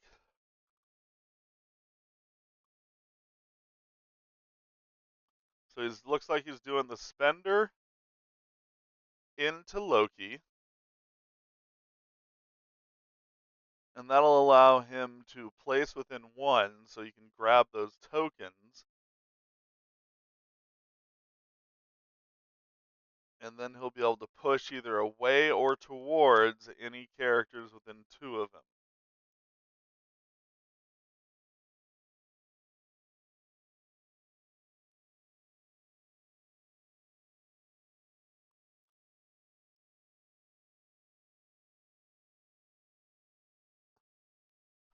So this move should help alleviate a little bit of the point struggle here, just because of all the shenanigans that'll happen with the placements. But he's gonna have to do something to gain power to actually pick those things up afterwards. So we're looking as of right now 4 to 2, using a strategic genius reroll from the wall. We're still 4 successes to 2 successes. And now Tartarus will place within 1.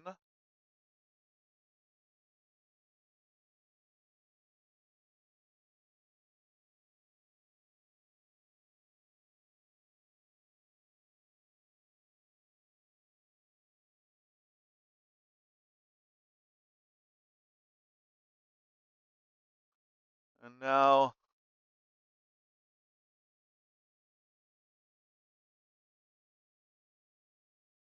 he chooses to push towards. No, he's changed it to away.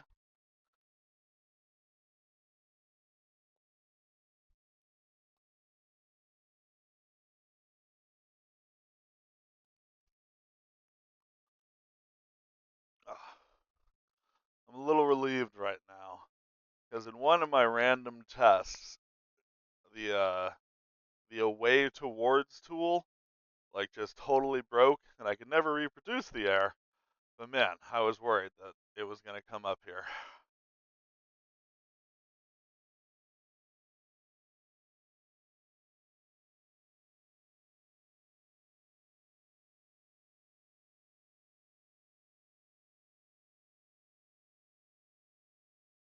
Oh yeah, characters pushed this way is taking 1 point of damage, so that will end up dazing the wall, putting Loki at 6.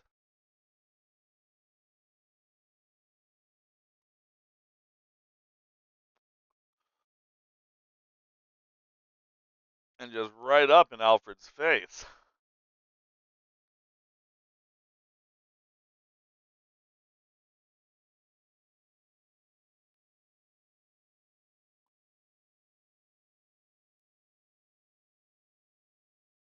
So now,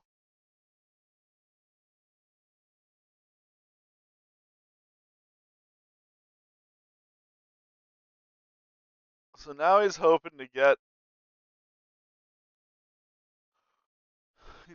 manage to get 2 points, 2 power here. But to do that, he's going to need to get 2 successes on a brute spiker against Loki.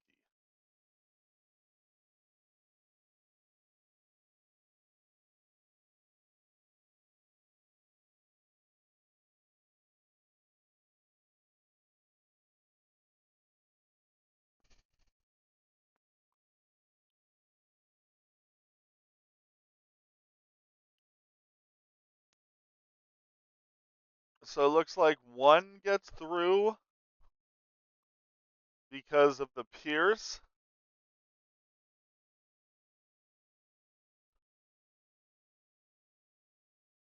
So Loki takes 1 and Tartarus takes 1 for Loki's what a pity. Yeah, I mean this has been a brutal fight just from round 1. But yeah, 7 dazes. That's that's a lot of dazing. We're gonna be seeing a lot of red sides next turn. It's exciting.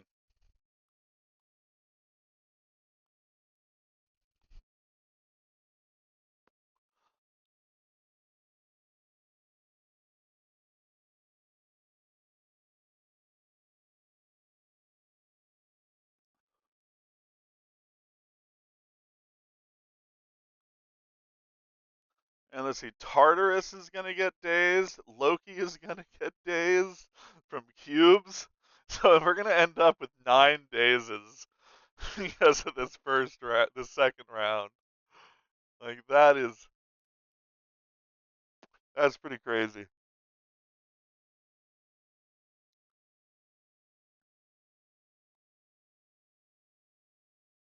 Who will lose the first character?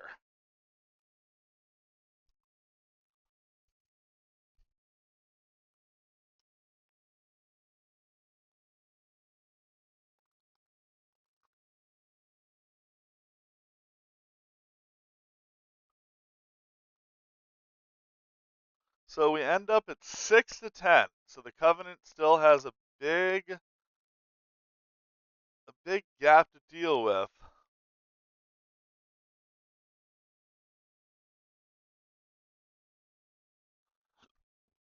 And he didn't even end up with priority. Cubes are just going flying.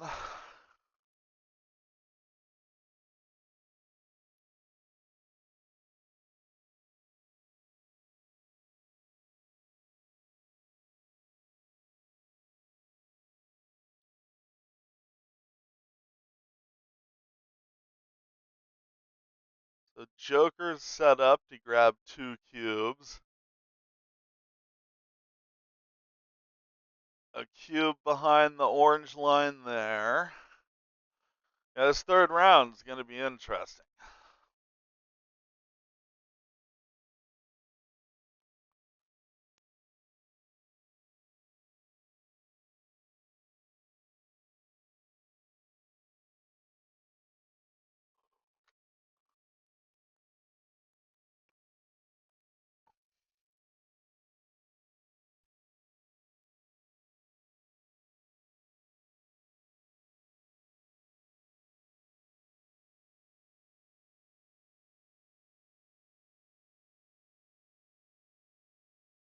Cool, try to be kind of quick with your break. We do have actual viewers, or at least one actual viewer, maybe 2.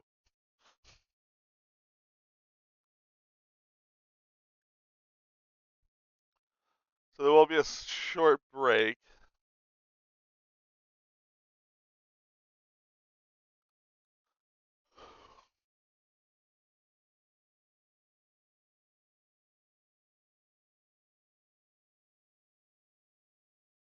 I can hear you. Yeah, just try to be quick because there's at least one person watching, maybe 2, besides me.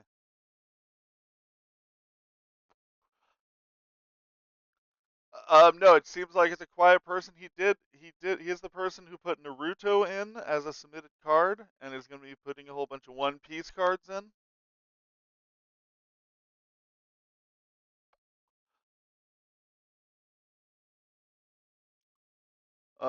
Are you Pukinator FS? Fate Seal SU?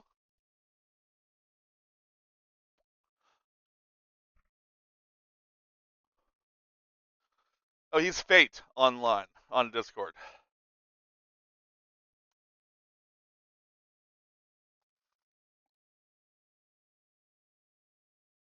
So yeah, we're going to be taking just a short 4-minute break here, maybe 5. Just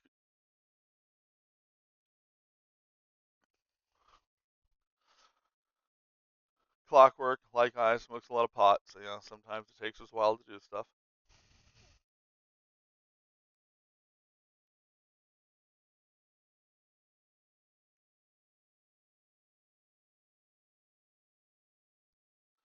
But yeah, an exciting third round for sure. This is Loki fully charged with his Area 3.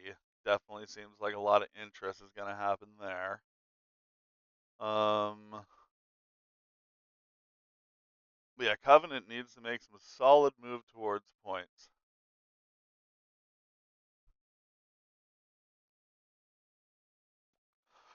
I'm going to take just a quick moment to run downstairs, see if I have anything snackable.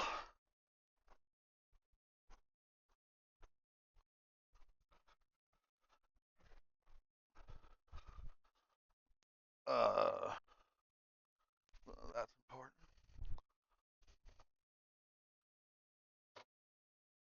I feel like there's a piece of, yeah, maybe this will still be good.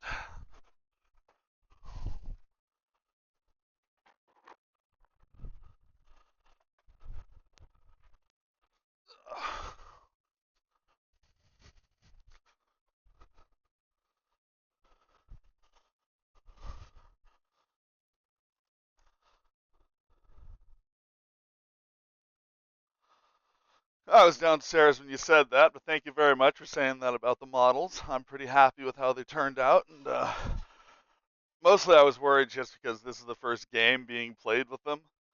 Like, there's just a limit to what I can test. when I'm just on a single player screen.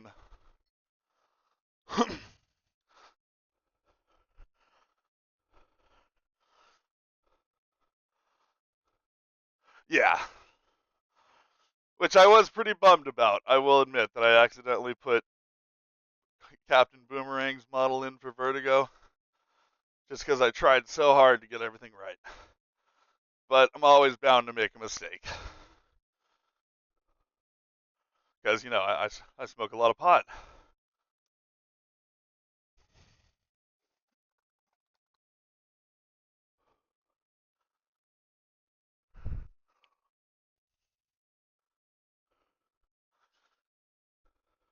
Yeah, and the multiple guys on a base ended up being a pretty big problem. Like, it took me about an hour to figure it out. But yeah, I think they did turn out really well.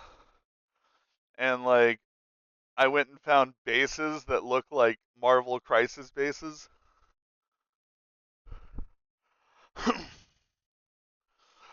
Which is a real shame because I did spend a whole bunch of time building models before I got it right. So about 50 models that I made are basically irrelevant. But it's a learning experience.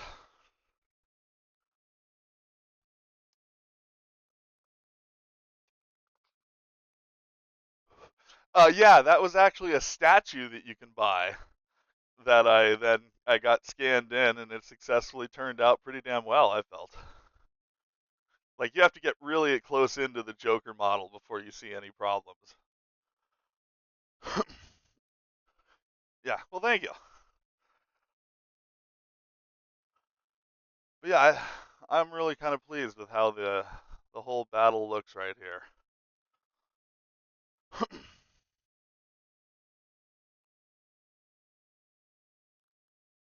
And like I actually have about six. Yeah, I think so. And I have models at this point for about 70% of the custom characters. It's just that I actually have to get them in the mod, and it takes about 5 to 10 minutes per model right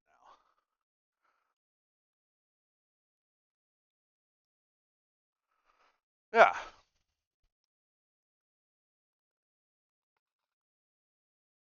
and I thought I'd found a great resource of models via Fortnite skins, but the guy who ripped them put them into Tabletop Simulator in a way that I can't use them. And so I'm gonna like take a look and see what he did to get those Fortnite models. But I mean, so far the models that I'm working with are pretty good.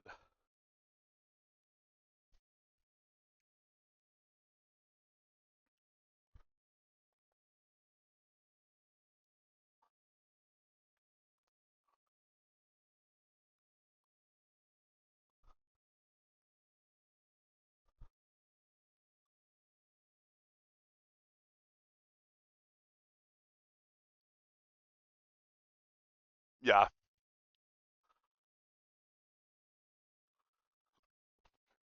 yeah, I agree.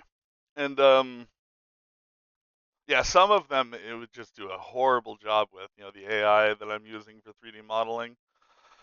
Like Elite, I had at least 8 or 9 Elite models that failed before I found 2 that were okay. Like they kept having weird problems with their blasters mostly, like where the blaster would be all deformed or like pointed at a 90-degree angle, or it just couldn't quite figure out Halo blasters for some reason.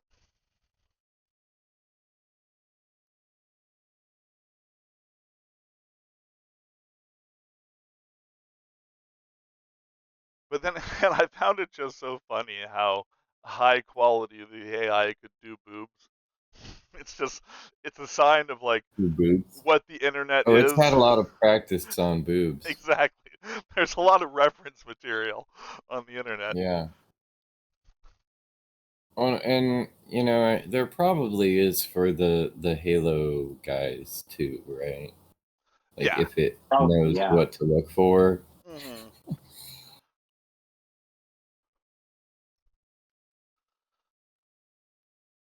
And the a model that I just started using has an ability which is really nice. Like most of these models have to be made from a single image. But Right. the AI that I'm using now does have the option of giving you multiples.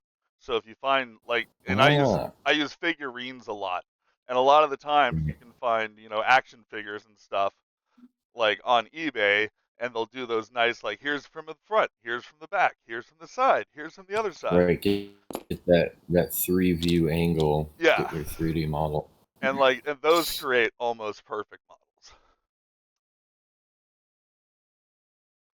And what's so crazy is that like the models that I made like 2 months ago when I started, like the models I'm making now, like the technology is literally 10 times better already. That's crazy. Like it's Yeah. growing so fast, it is absolutely insane. And I know a lot of people complain about AI, but I for one welcome our new AI overlords. The damn robots are taking our jobs. Exactly. I am avoiding making any comments about Donald Trump right now. I was just about to make a Donald Trump joke, but I'm going to keep it apolitical.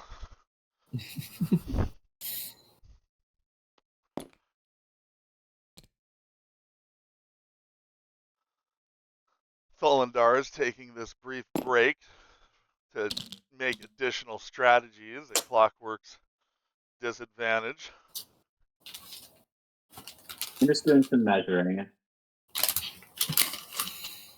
Oh, I saw you move that model. I mean, he didn't move that model. Uh, I got the PayPal, by the way.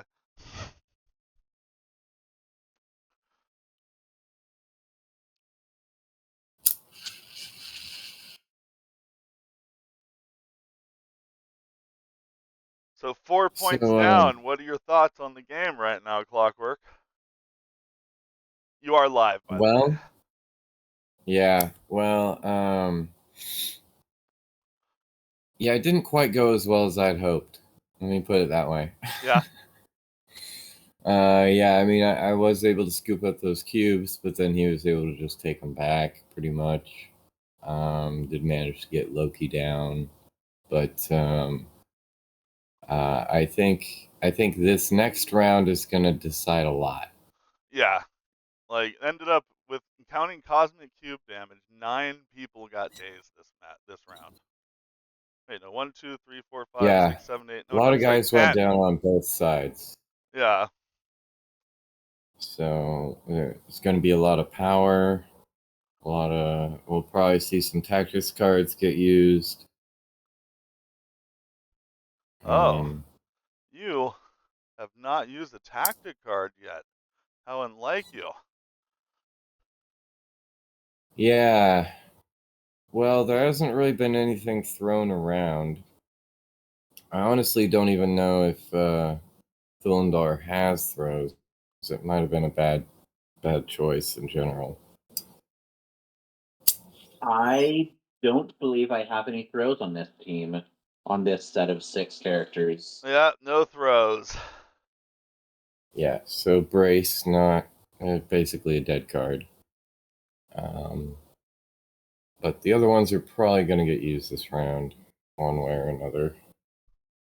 Kind of a bummer I don't have priority either. I haven't had it this whole game. Yeah, you kind of hope when you take that kind of beating at least in points that you end up with priority at least. Yeah, I guess like the one good thing is that he hasn't been able to score victory points off of his leadership yet. There you go. All right. That's thinking with portals. All right, you back? I'm back. I'm ready. I need a power phase. All right, Okay. kicking you off the recording and good luck.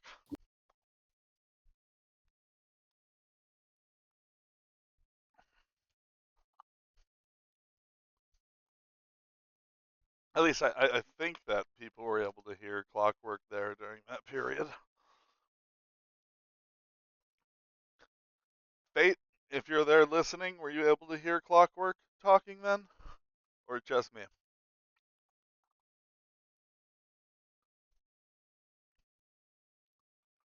Cool. Awesome. That's what I was hoping. I'm learning this streaming stuff.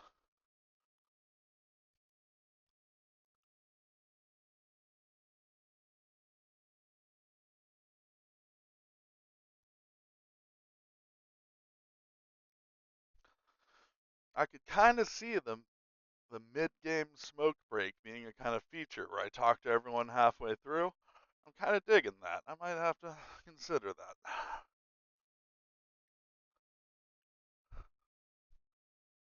Oh, you're not supposed to be able to hear me still. But yeah, isn't it a good idea?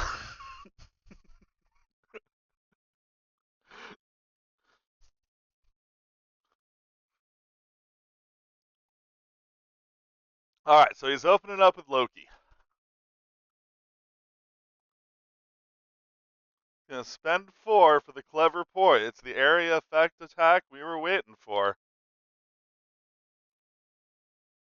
It looks like it's gonna get 4 of them. Oof.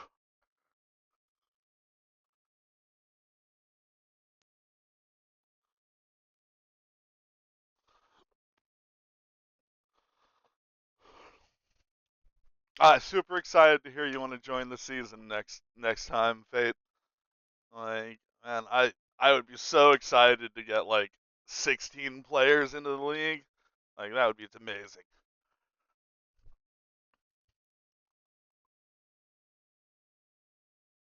All right. So the first swing of clever ploy. No blocks. 3 damage into Alfred. Gets daze. Oop. Next is the Covenant Elite.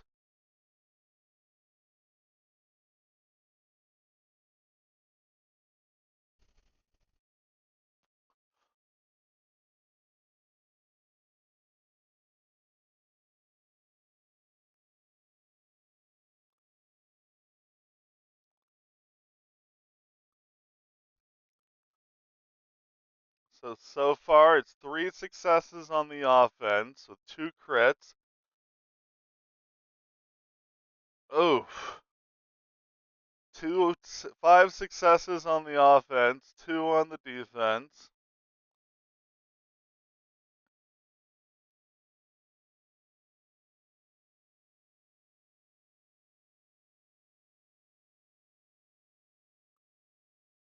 Just curious.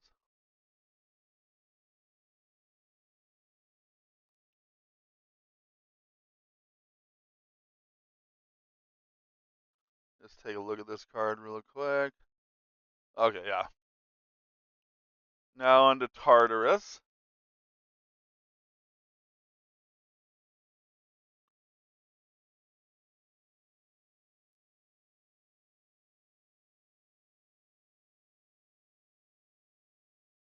Tartarus got 1 crit. Let's see if he can convert. No conversion, so it's looking like 2 successes to 1. I believe Tartarus can just pay to reduce that. He's rooted though. Oh, he's not rooted.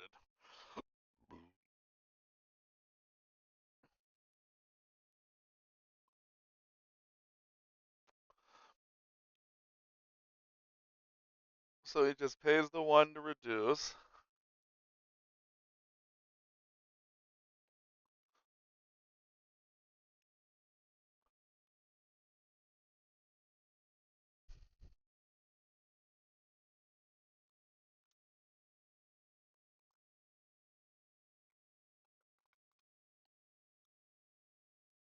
The Jackals are next.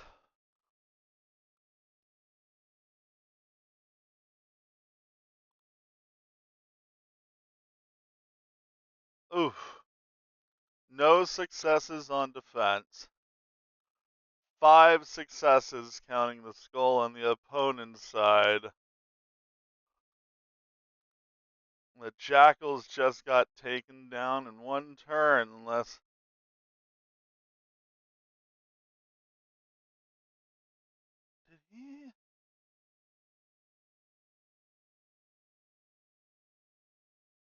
Oh, and it's not. Sniper's Nest doesn't apply because it's a mystic attack. So the Jackal is the first, just fully removed. This is a rough spot.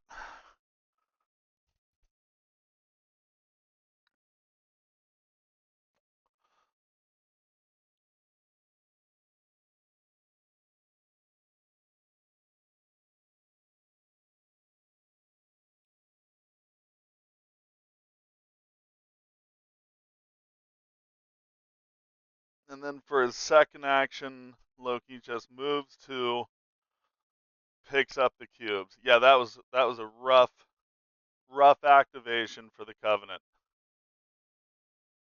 He's definitely gonna have to come up with something.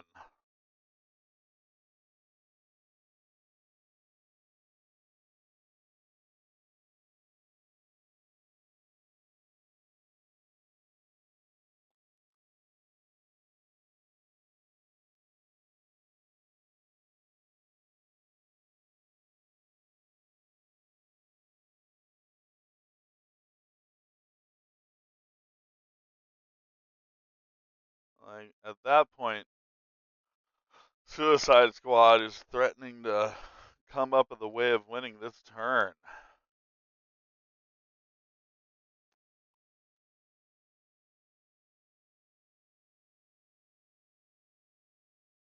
He's going to go ahead and pay 2 from Loki to move the wall forward 2.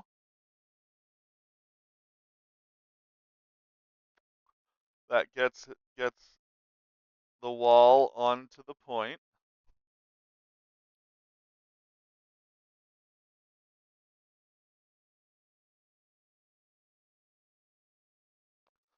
And that was Loki's very, very effective turn. Let's see how the Covenant responds here.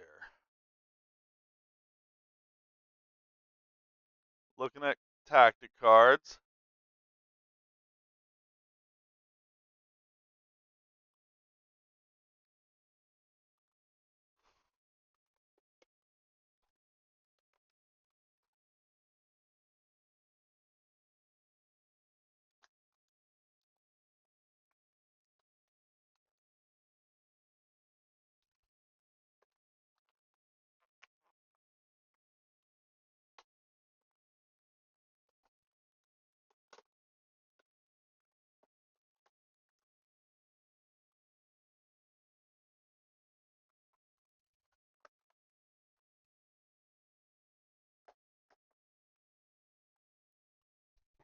Mm. Oh, sorry about that.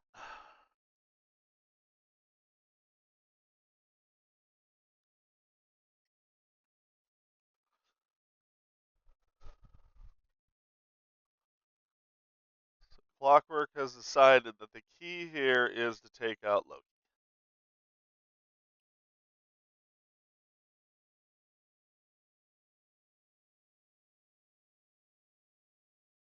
So this is just Tartarus doing a builder into Loki.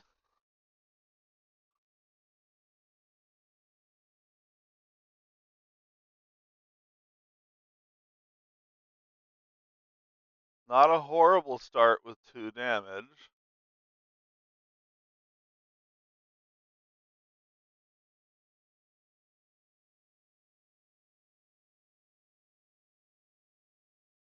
So he's going to use the push to get Loki into view of as many of his people as possible in an effort to somehow take him out to avoid him scoring nearly all of the cubes.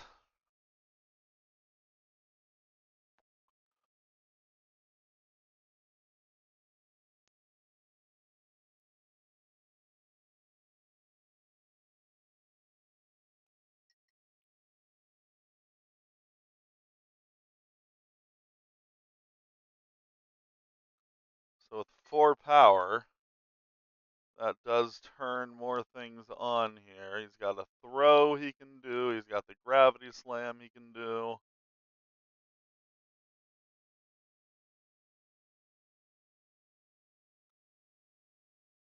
looks like he's chosen to go Gravity Slam.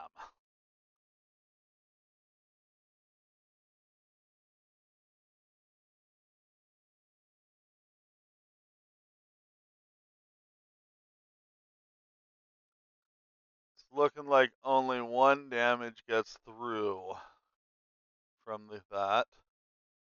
And he does not get the gravity trigger.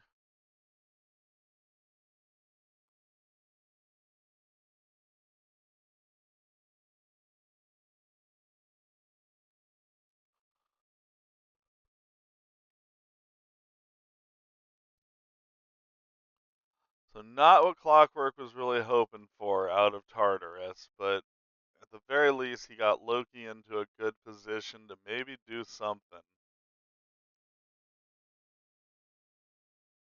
Yeah, if he had hit that trigger, it would have been a lot different.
Alright, so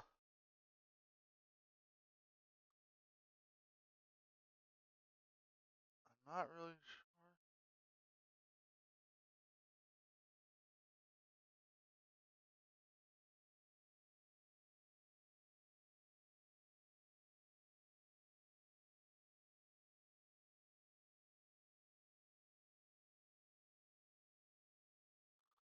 Alright, so it looks like he's used Covenant Plasma Grenade.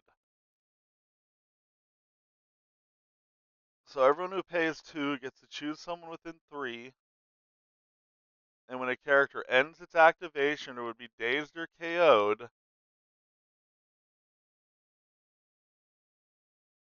other enemy characters within 2 of that character suffer 1 damage and gain Incinerate. And if the character wasn't dazed, they roll 4 dice and they take 1 damage plus 1 for each crit and wild rolled on that set of 4 dice.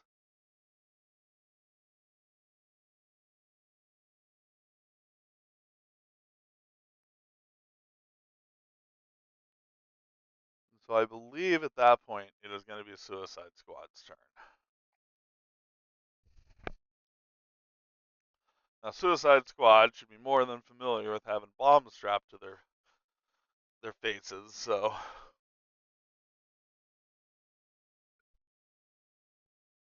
I don't think the Covenant bombs are going to distract them.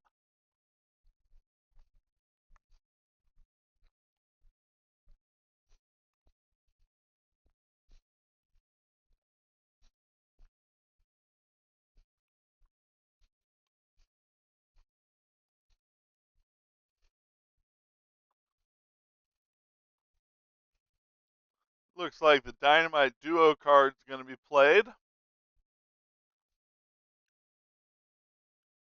One of the characters who spent power may play this card and place it within one of the other. Then they both get to take an attack of 0.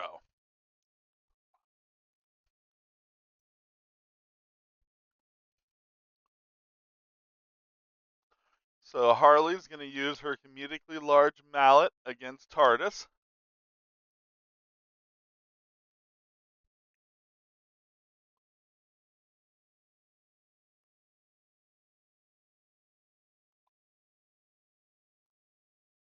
Harley fails to get any damage in.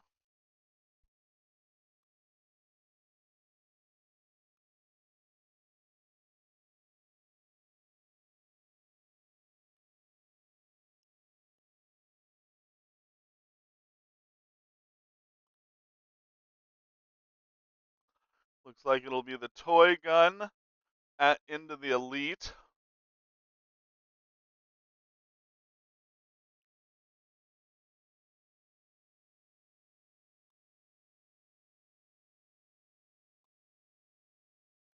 So he gets a hit. The target character suffers 2 damage and gains the bleed special condition. And gets the 1 damage in from the hit. So it looks like that'll be 3 damage.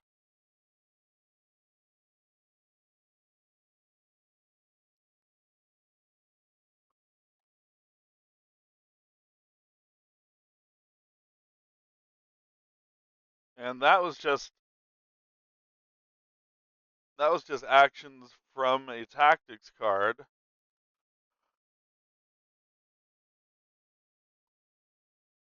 So now Joker looks like he's going to eye the Covenant Elite here.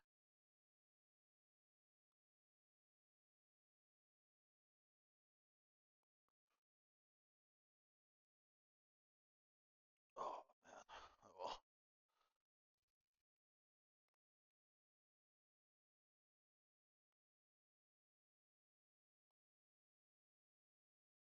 So I mean, Joker's not the most reliable damage ever, but the Covenant Elite is bleeding.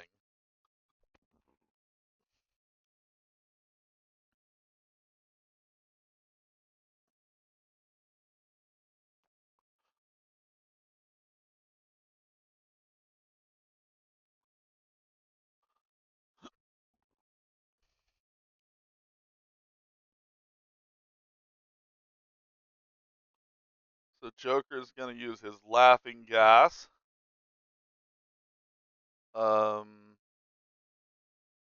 Card.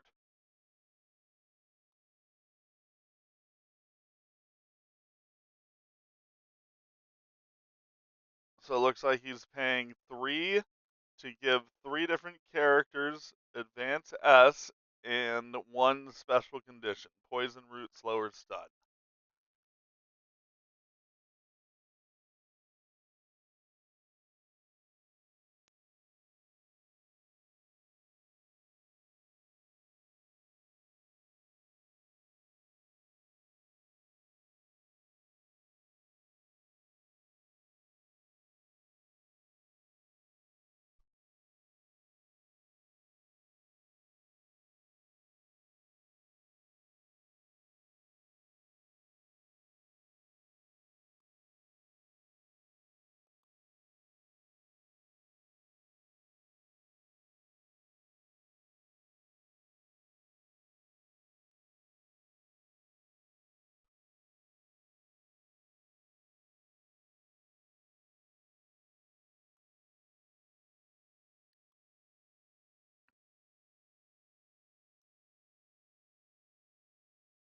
So after trying to shove himself into a place he just can't quite fit,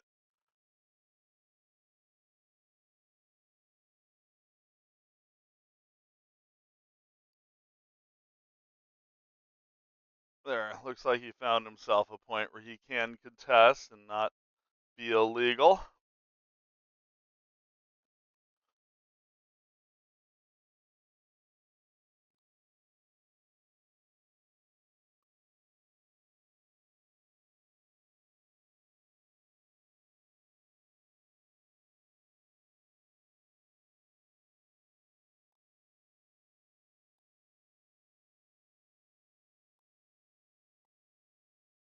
Alright, realized that Loki did not have flight, so couldn't actually get up there.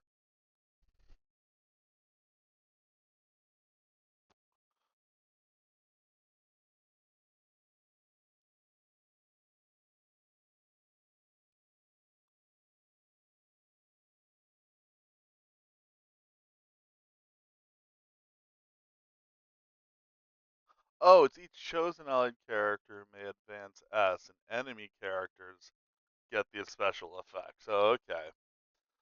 I misread, I apologize. I should probably smoke some more pot.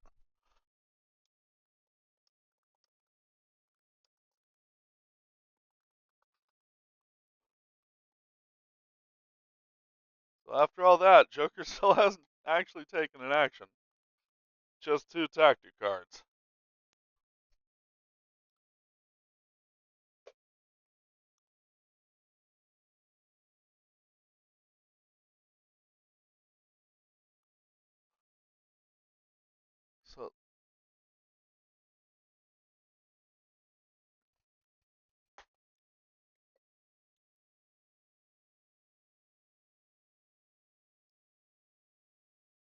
So Joker go ahead and takes a move to pick up the cube that was behind the dazed Pennyworth.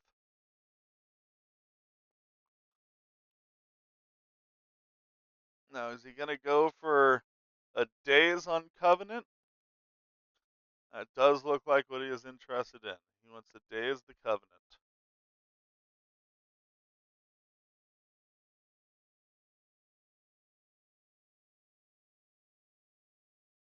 So as of right now, Suicide Squad does have enough points to actually win here.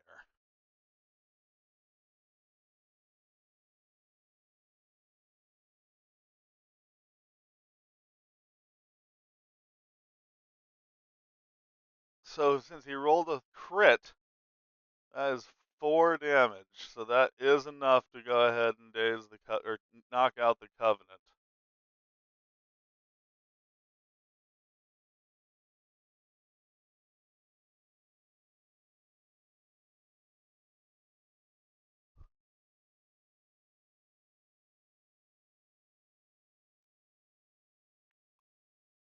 So, man, the Covenant have to do so much with these 2 activations.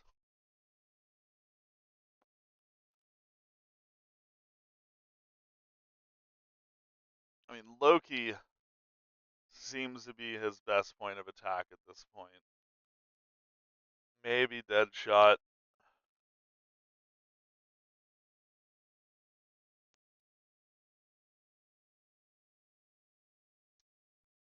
So he goes with the Elite, moving the Grunt forward.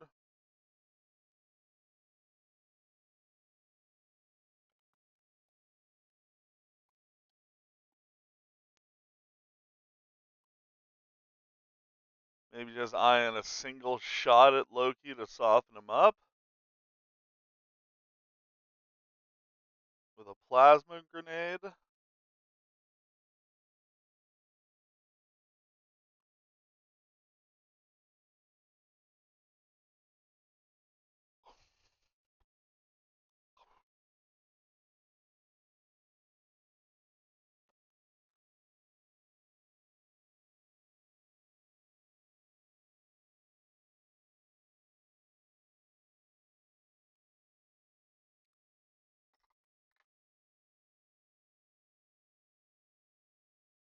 Yeah, the Covenant have just been having nothing but bad luck.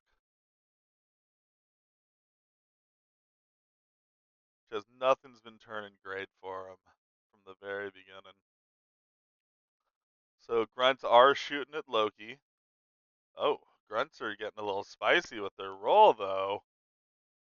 We have 3 successes. But because it's in the Loki, he gets to count the skull, so it is 2. But 1 damage did get through.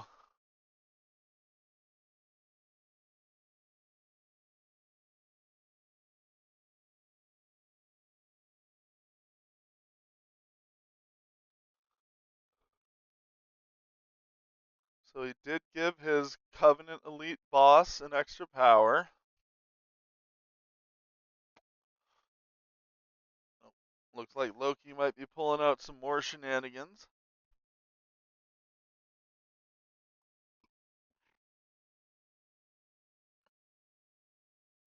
And so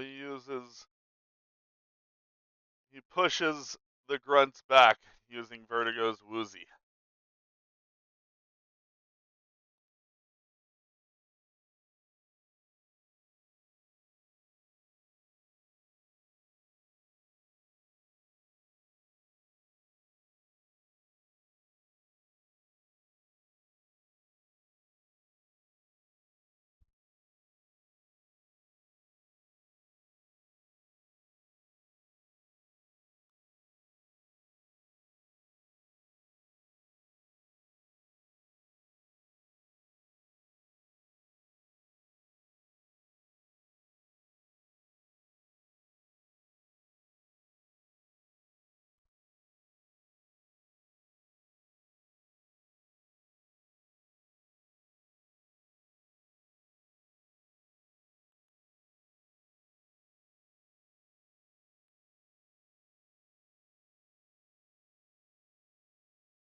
So Clockwork was planning on using Grunt's last stand here, but the pushback.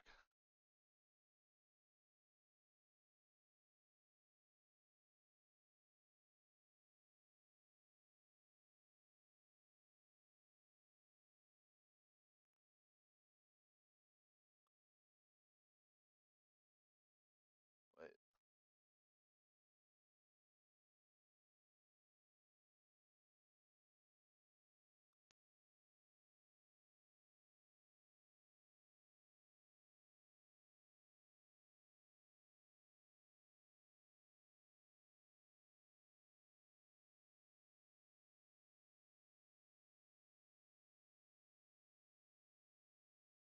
all right, a little bit of confusion there.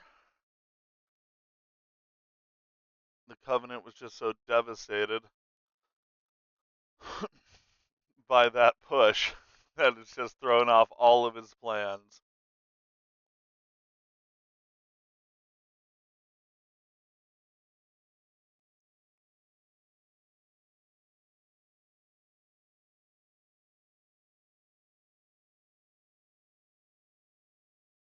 I mean, at this point, I think the elite just has to take out either Deadshot or Loki Prince of Lies.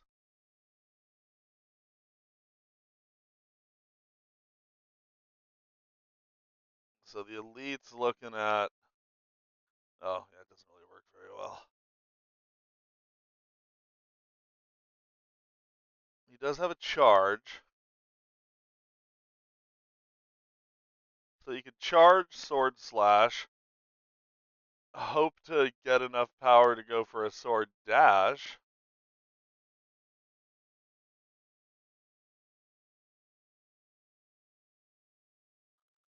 And then he does get rooted because of Vertigo.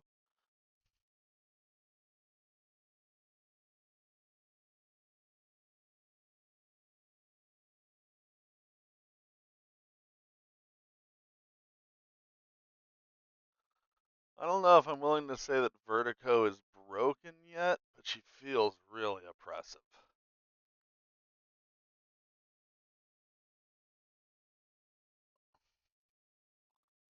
And so it is the charged Sword Slash into Loki.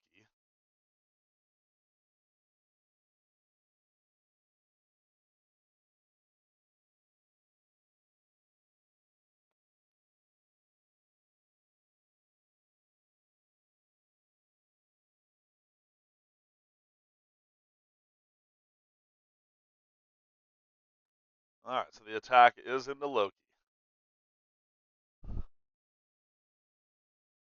At this point, the Covenant is just fighting for another turn. So far, the fight is not going his way. So that's 5 successes for the defense. And he gets the what a pity.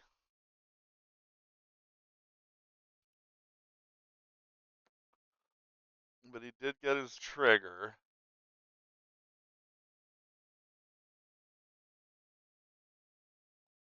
Wow, that is a pretty big trigger. Wow, 2 damage to each person within 2.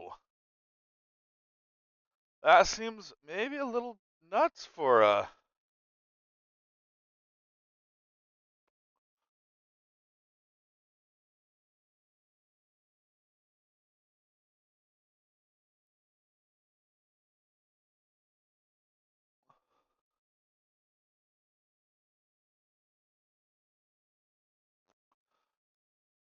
Man, that feels pretty busted. Yeah.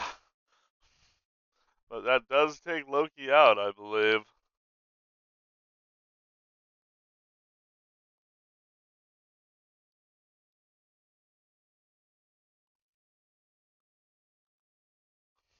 Alright, now my cat's showing up to hassle me into making some space for him, so I gotta rearrange here.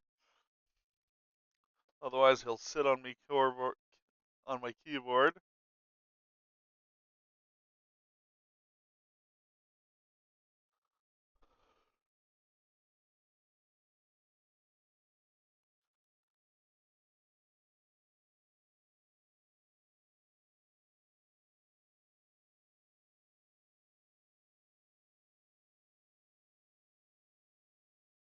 Oh, looks like the wall's gonna use a nano bomb detonator. So each enemy character within 2 will take 1 damage for each wild hit and critical rolled on 4 dice.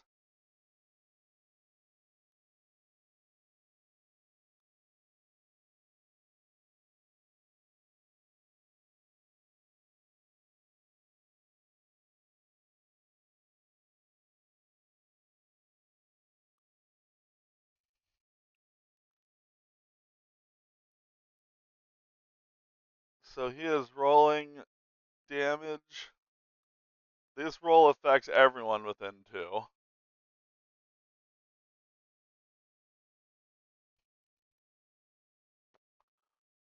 It's 2 damage to Tartarus and 2 damage to the Covenant Elite from the nano bomb that was placed into Loki's skull.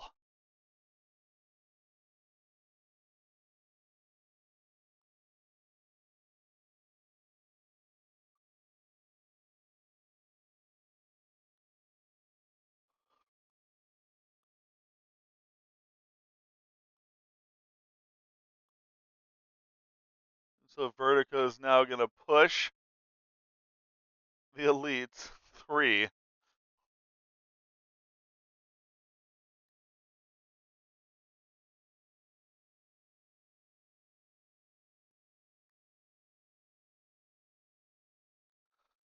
All right, now the Covenant's just feeling pushed around.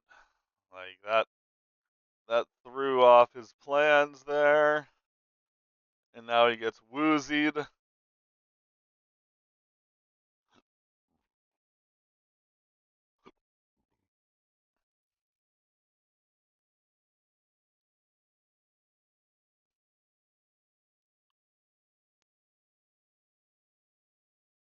So 1 more damage from the woozy. Or I guess. But I believe he can just move still, because that was his first action. That was a charge.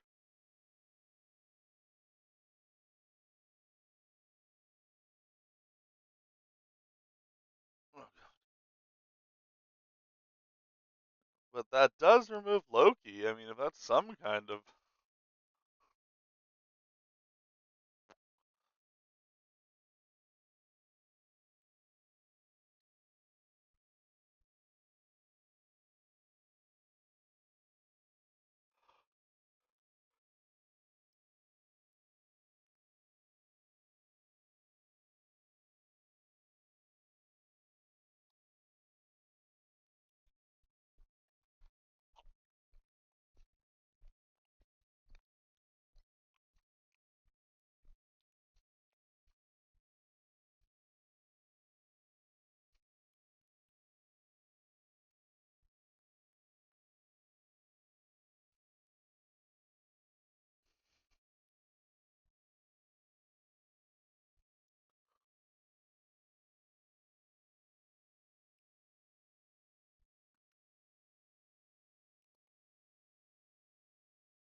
Alright, that may give the Covenant another turn here. We'll see.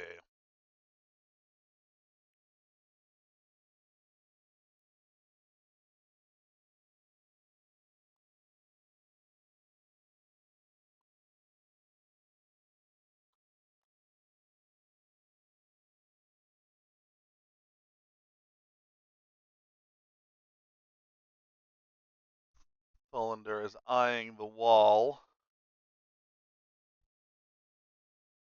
I mean, all the Covenant has left is Super Mario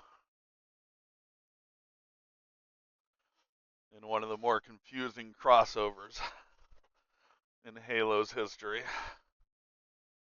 Maybe not much more confusing than Alfred.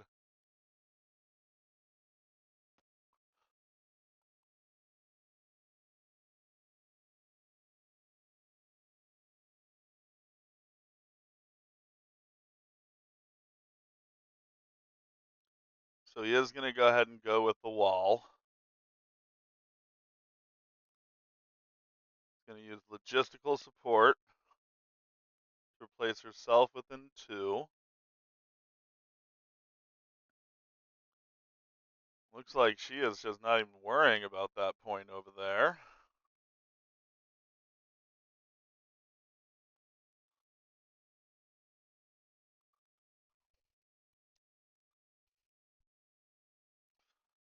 And Waller is going to go ahead and shoot at the elite, it looks like.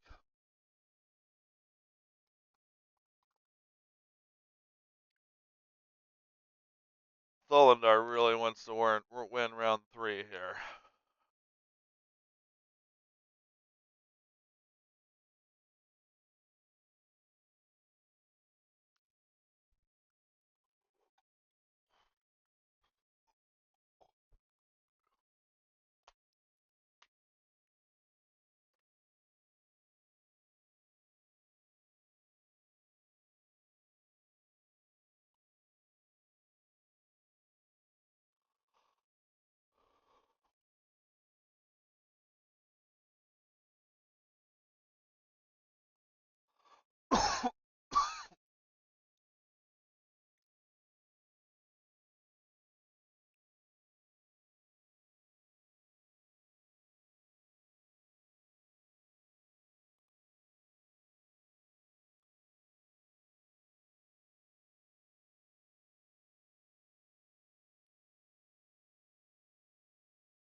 There's a little bit of confusion about which elite was involved in that last drama.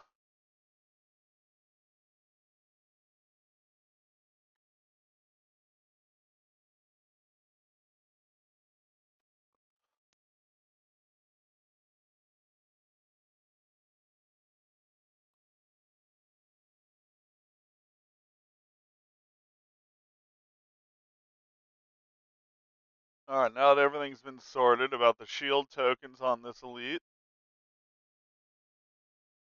Wall is firing her pistols.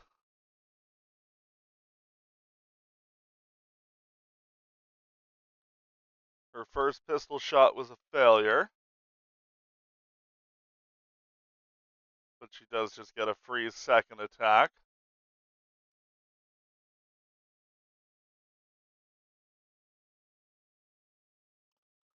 Looks like 3 successes on the offense so far to 1. You got a reroll, nothing there.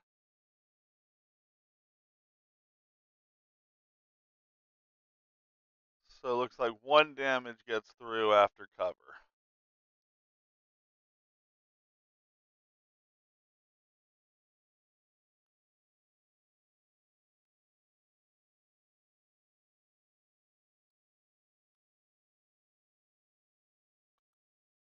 Now she's spending 3 on focus my target to allow Vertigo to do Sight of Vertigo at the Covenant Elite.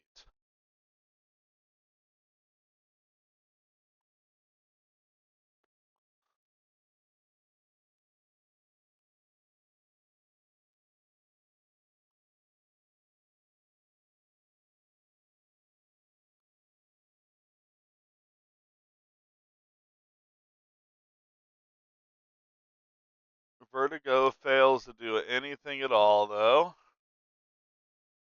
And there's no wilds, so no triggers. So for Waller's second action,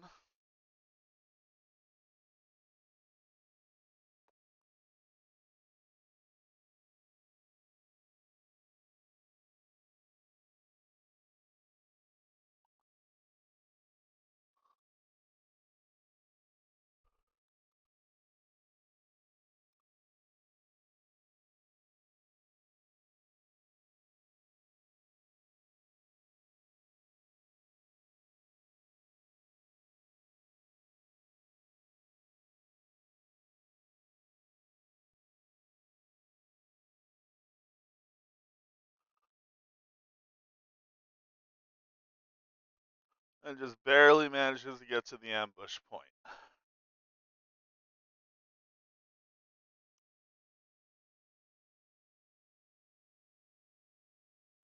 So I mean, it's just Super Mario left. It's really that bad.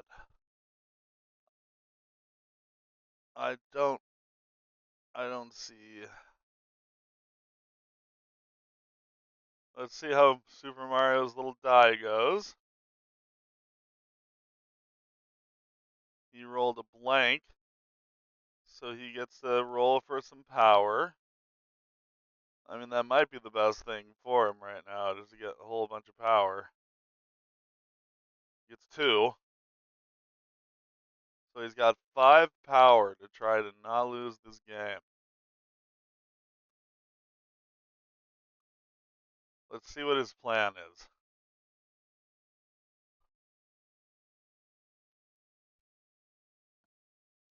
Because I don't see it.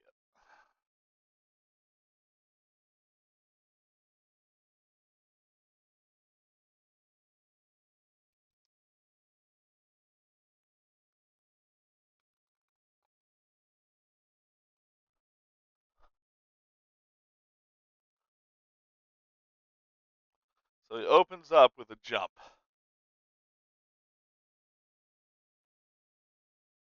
That was 2 of his power.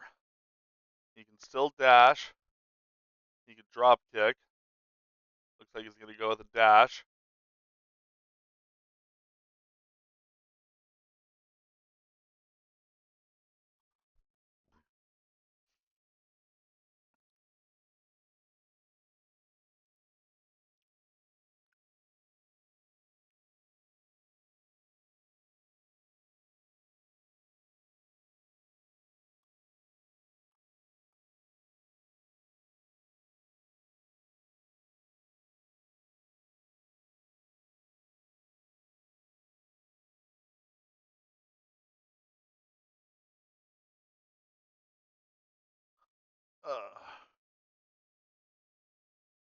Sorry, what was the first part of the question? What was the first part of the question?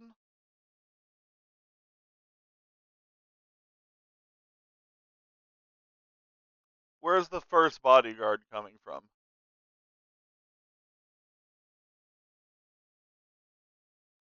Okay, so you're dumping it to an ally to 2, and then to yeah, you could do that.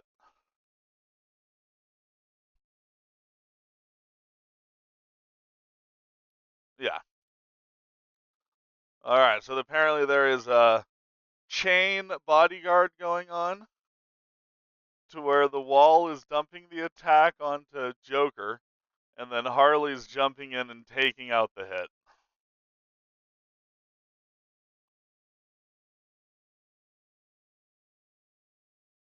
Oh, well, at the very least, I don't think Harley's going to be around much longer.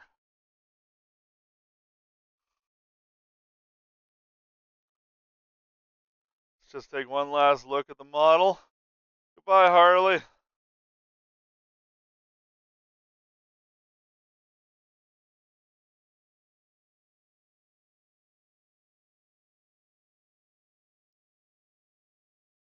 So Super Mario did get his trigger, so he does get to advance from the dash. Suicide Squad's leadership also activates, so 3 people got 1 power each. And then Joker is going to play Killing Joke.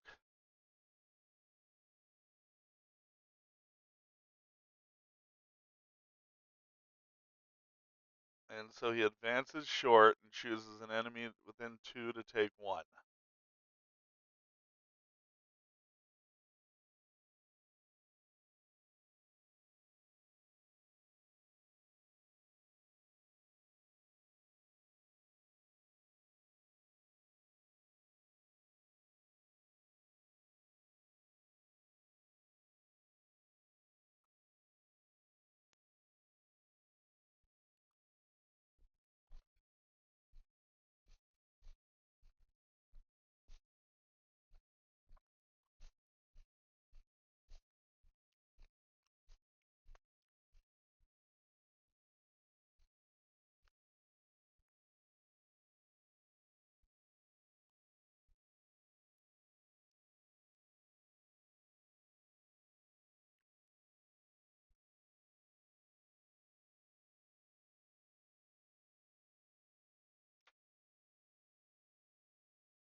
So with that, Harley is gone.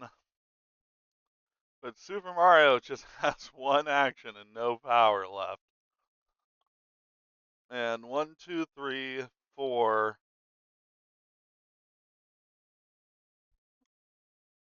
As of right now, 1, 2, 3, 4, 5 points are being scored.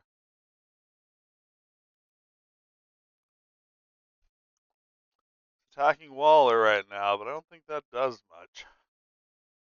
I think this game might be over and just Clockwork hasn't quite realized. Or maybe he has realized and just finishing up for the stream.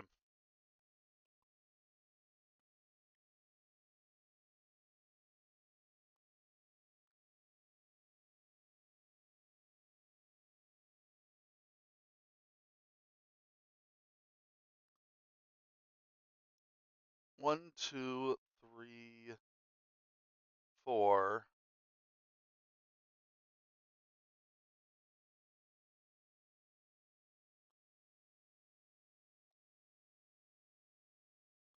Yeah, actually, I guess I can't.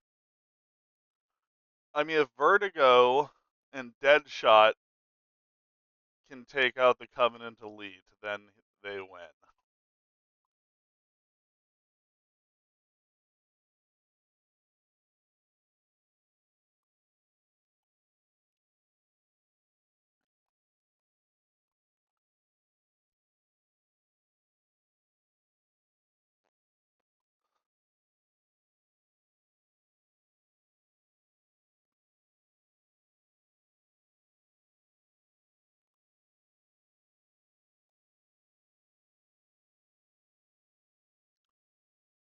So the Covenant Elite needs to survive.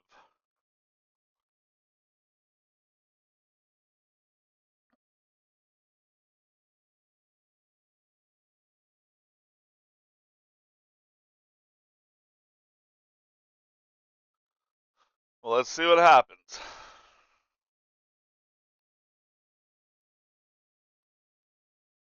I mean, Deadshot on his own can guarantee at least 2 damage out of the 3 damage that needs to be done.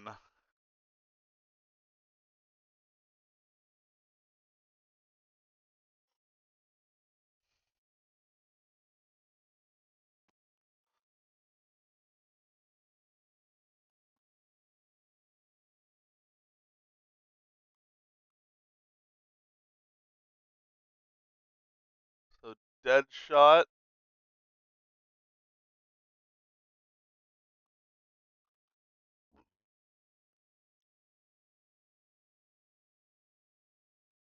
So he totally failed, but gets his never miss points. Excuse me.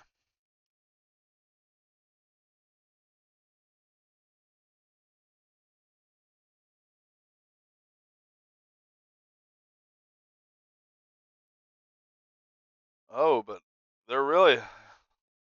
Covenant is holding on for dear life.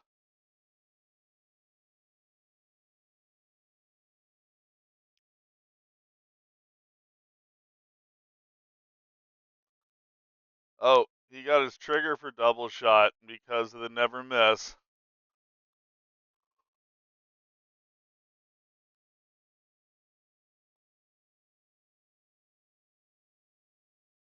And Vertigo will just scoop up the points for the win.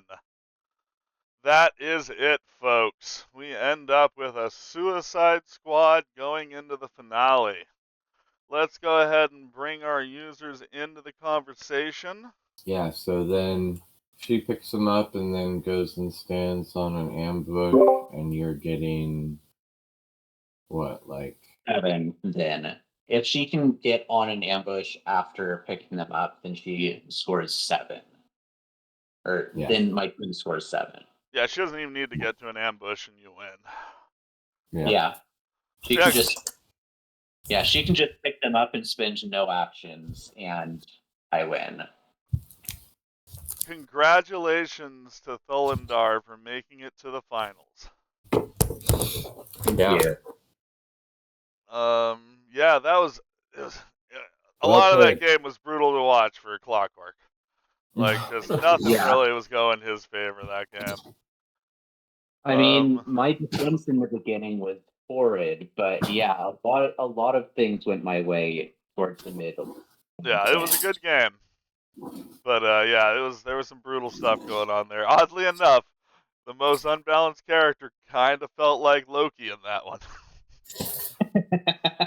Oh man, he really did in the last time we played too. He felt like Loki took over the game. Yeah. Last time I played against this team, yeah.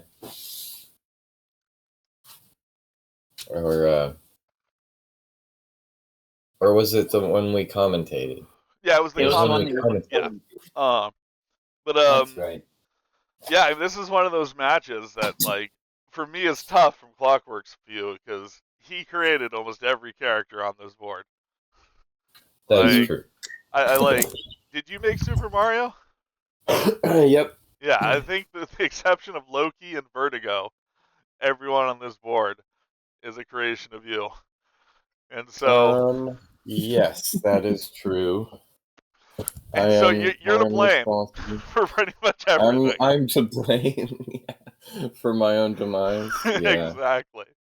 pretty much. Yeah, yeah. The Joker and Harley team up were inspired by another creator, but I've made enough Oh, I changes do at this remember point that that I actually. can. Yeah. Yeah, I made enough changes to them at this point. I think I can call them my own, but I like to give credit where credit's due. Or at least vague credit. Or at least, Yeah, Vertigo, yeah. however, and I don't know if she's broken, but she's at least oppressive feeling. I think there's one or two things on that card that might be broken. Yeah. The long push. Okay, the long thing. That's right. Though that's just broken. Like, people That shouldn't get to seems a push bit long. long. being Yeah, fair, they have to be rooted in order for it to be long. Otherwise, it's a medium push. I honestly don't care. Yeah, I mean, she hands out roots both with her range 4 builder and for just people doing stuff around her. That's Yeah. fair. Yeah, Yeah. and yeah, handing out the root. Yeah, was I annoying. could You had maybe it was a some pretty short annoying push. conditions. I could see if it was a short push and medium if they were rooted. That might make more sense. Be a little more balanced. Yeah, my team wasn't super reliant on superpowers all that much, but I mean, against the team that is, it would have been way worse. Yeah. So yeah, But it was just one besides game, though. Loki, the basic questions, who did anything feel too broken besides Vertigo? Um, I I felt have like made adjustments to. I did mention that to Thulindar while we were playing. I've made some adjustments to some of those characters that just I don't think the updates have gone through yet. they But happen. Oh, they have. They have not. They have not. Oh, they have not. Okay, yeah. So like Deadshot is going to get nerfed a little bit. The wall is going to get nerfed a little bit. It's relatively minor tuning, not like full reworks or anything. Just a couple tweaks here and there to tone them down slightly. Limiting Deadshot's leadership to once per turn, dropping his bleed triggers, and I think reducing his physical defense from 4 to 3. Oh yeah. Yeah, I can see Basically, just to bring him more in line with other 3 threats. those. Yeah, he does seem a bit overtuned for a 3 threat.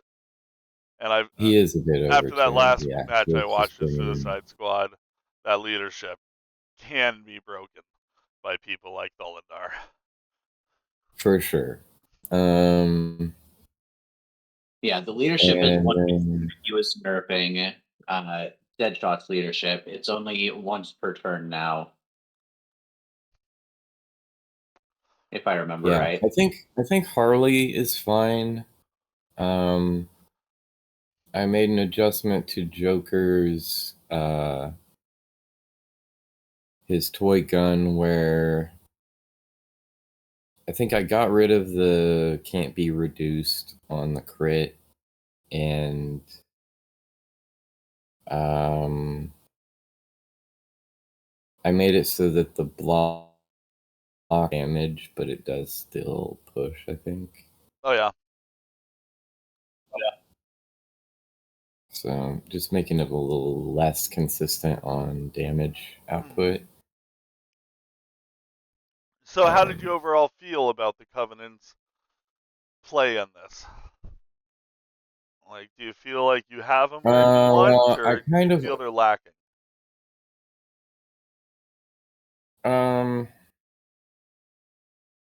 I might need to adjust the jackals, but it's hard to say because the last time I played with them, they died immediately as soon as they flipped also. So it's Oh like yeah. a very, very similar situation.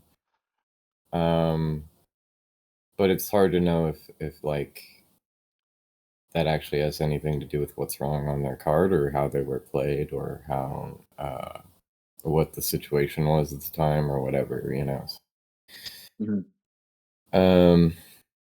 They might be okay, but I like haven't even got to test them on the injured side yet, and they do change on the injured side, so it's hard to say. Fair enough. Fair enough. I think the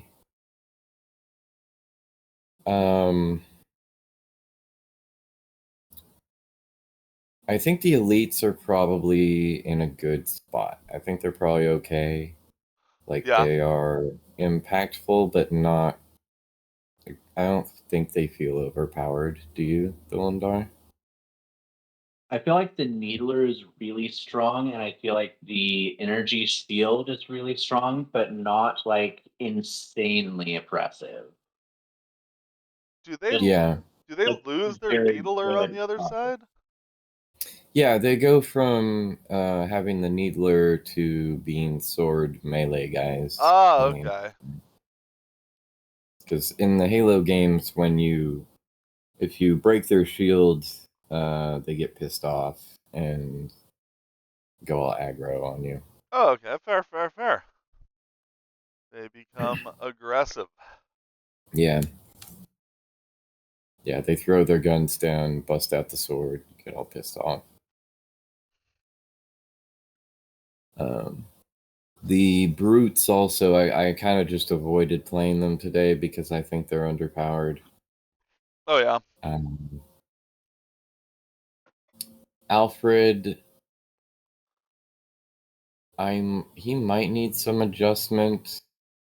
I was able to quick load a lot, but that was partly because I was like every time I attacked Loki, I was just taking damage and not actually dealing any damage. Yeah, that's so frustrating to have that happen like repeatedly in a match. Yeah, Like but I I attack, was oh, I take damage. yeah, that kind of sucked. But it was giving me more power than I would have had normally to do the quick load. So